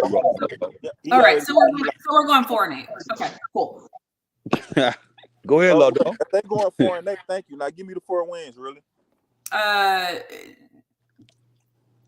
mean, if that's the case, the 4 we might go 3-9. There you go. I mean, now you see. There you go. There go. I mean, if that's going to be the thing, and we're taking Travis Hunter off the field on defense, like. Well, I said rest though defense. I never said well. Listen to me. I said rest. If you go rest him on defense because we got everybody. All these teams are threats on receivers that are there. They're not threats there. Man, and then a whole lot of them play, and a whole lot of them teams run. A whole lot of those teams run a lot of running. What's the name of running plays? Right. Travis Hunter will be ineffective on the defensive part of the running plays. That's to keep it real. I told you he don't tackle. Y'all ain't hear me. Okay, yeah. So the he can rest on three defense. wins are going to be North Dakota State, Baylor, and Cincinnati. And we're Nebraska. But I mean, if we're only going to win 3 games, those would be the 3 I'm picking based on. Really flawed. You just made a comment earlier. Let me refresh your memory. You just said he was getting burnt on defense. You never said he was getting burnt on. I mean, he wasn't getting. He was actually lacking on offense. No, I said he was getting burnt on defense because he was playing too much offense. He was catching touchdowns. He was running 20-yard routes. He was our only guy making plays on offense, and then we switched him on defense, lined him up with the other team's best receiver after he'd been injured for 3 games, and we're like, he's going to make a play. He's Travis Hunter. And that's why you take him off. Thank you. That's why you take him off on offense. No, you don't take him off on offense. You take him off on defense because we got good defense. We got another guy that just came in from what? From what is the name of that team he just You came talking in about from? DJ McKinney? Yeah, thank you. I mean, he gonna rest him. Come on, come on, young lady. I don't want to talk over you. I don't want to act silly, but I want you to get it because you act like you don't get it, but you get it though. Exactly. No, I got it. We're gonna be 3-8. It's fine. Yeah, Or okay. 3-9. All right. Was that your pick last year? What? 3-9? I mean, what was your assumption last year? Your 7-5. assumption. Who? 7-5. Oh yeah, okay. You picked the same thing this year too, huh? Yep. Boy, I'm telling you. Thank you, old school. Thank you. Hey, Thank boy, you I'm for making that point about my. Hey, I'm smart, young lady. I know you're smart too. Look, doctor. Say it. Speak it. I know Speak you're it. smart. Bring it out. Come on. Look, doctor, sometimes I need some help, and I know how to hit your cash app. If I need some personal help, you know what I'm saying, I can always call you and then get you on when you can't tell nobody else my secrets. But then right now, I think I got to see you understood. I don't think you got it understood because a lot of times you be saying, I don't know. I don't know. A whole lot of people say, I don't know. I don't know. The reason why they say that I don't know because they don't get to do the homework. Can we go back to the consistency part of me, though? Yeah. My consistency and how I'm assessing the team and assessing the things. It's very consistent. Thank you for saying that. I appreciate that. All right. Well, I Good missed point, that part. Good point. I missed that part. I'm sorry. Anyway, I'm sorry. I've been on here for 4 hours. Anybody else? This is what happens when I'm on a break from teaching. Anybody else have anything to add to say? I'm gonna end this live because I need to get myself together. But oh boy. Anybody have any? Go. I appreciate you for coming and joining. I know last time you missed us, so I appreciate you coming up here and sharing your knowledge and your research. You're welcome. I love that. Alpha, I appreciate you. Old school. Appreciate you. Thank you for showing up, showing out. Thank you for allowing me on anyway. You're very welcome. Never change. Yeah. All right, guys. Have a good one.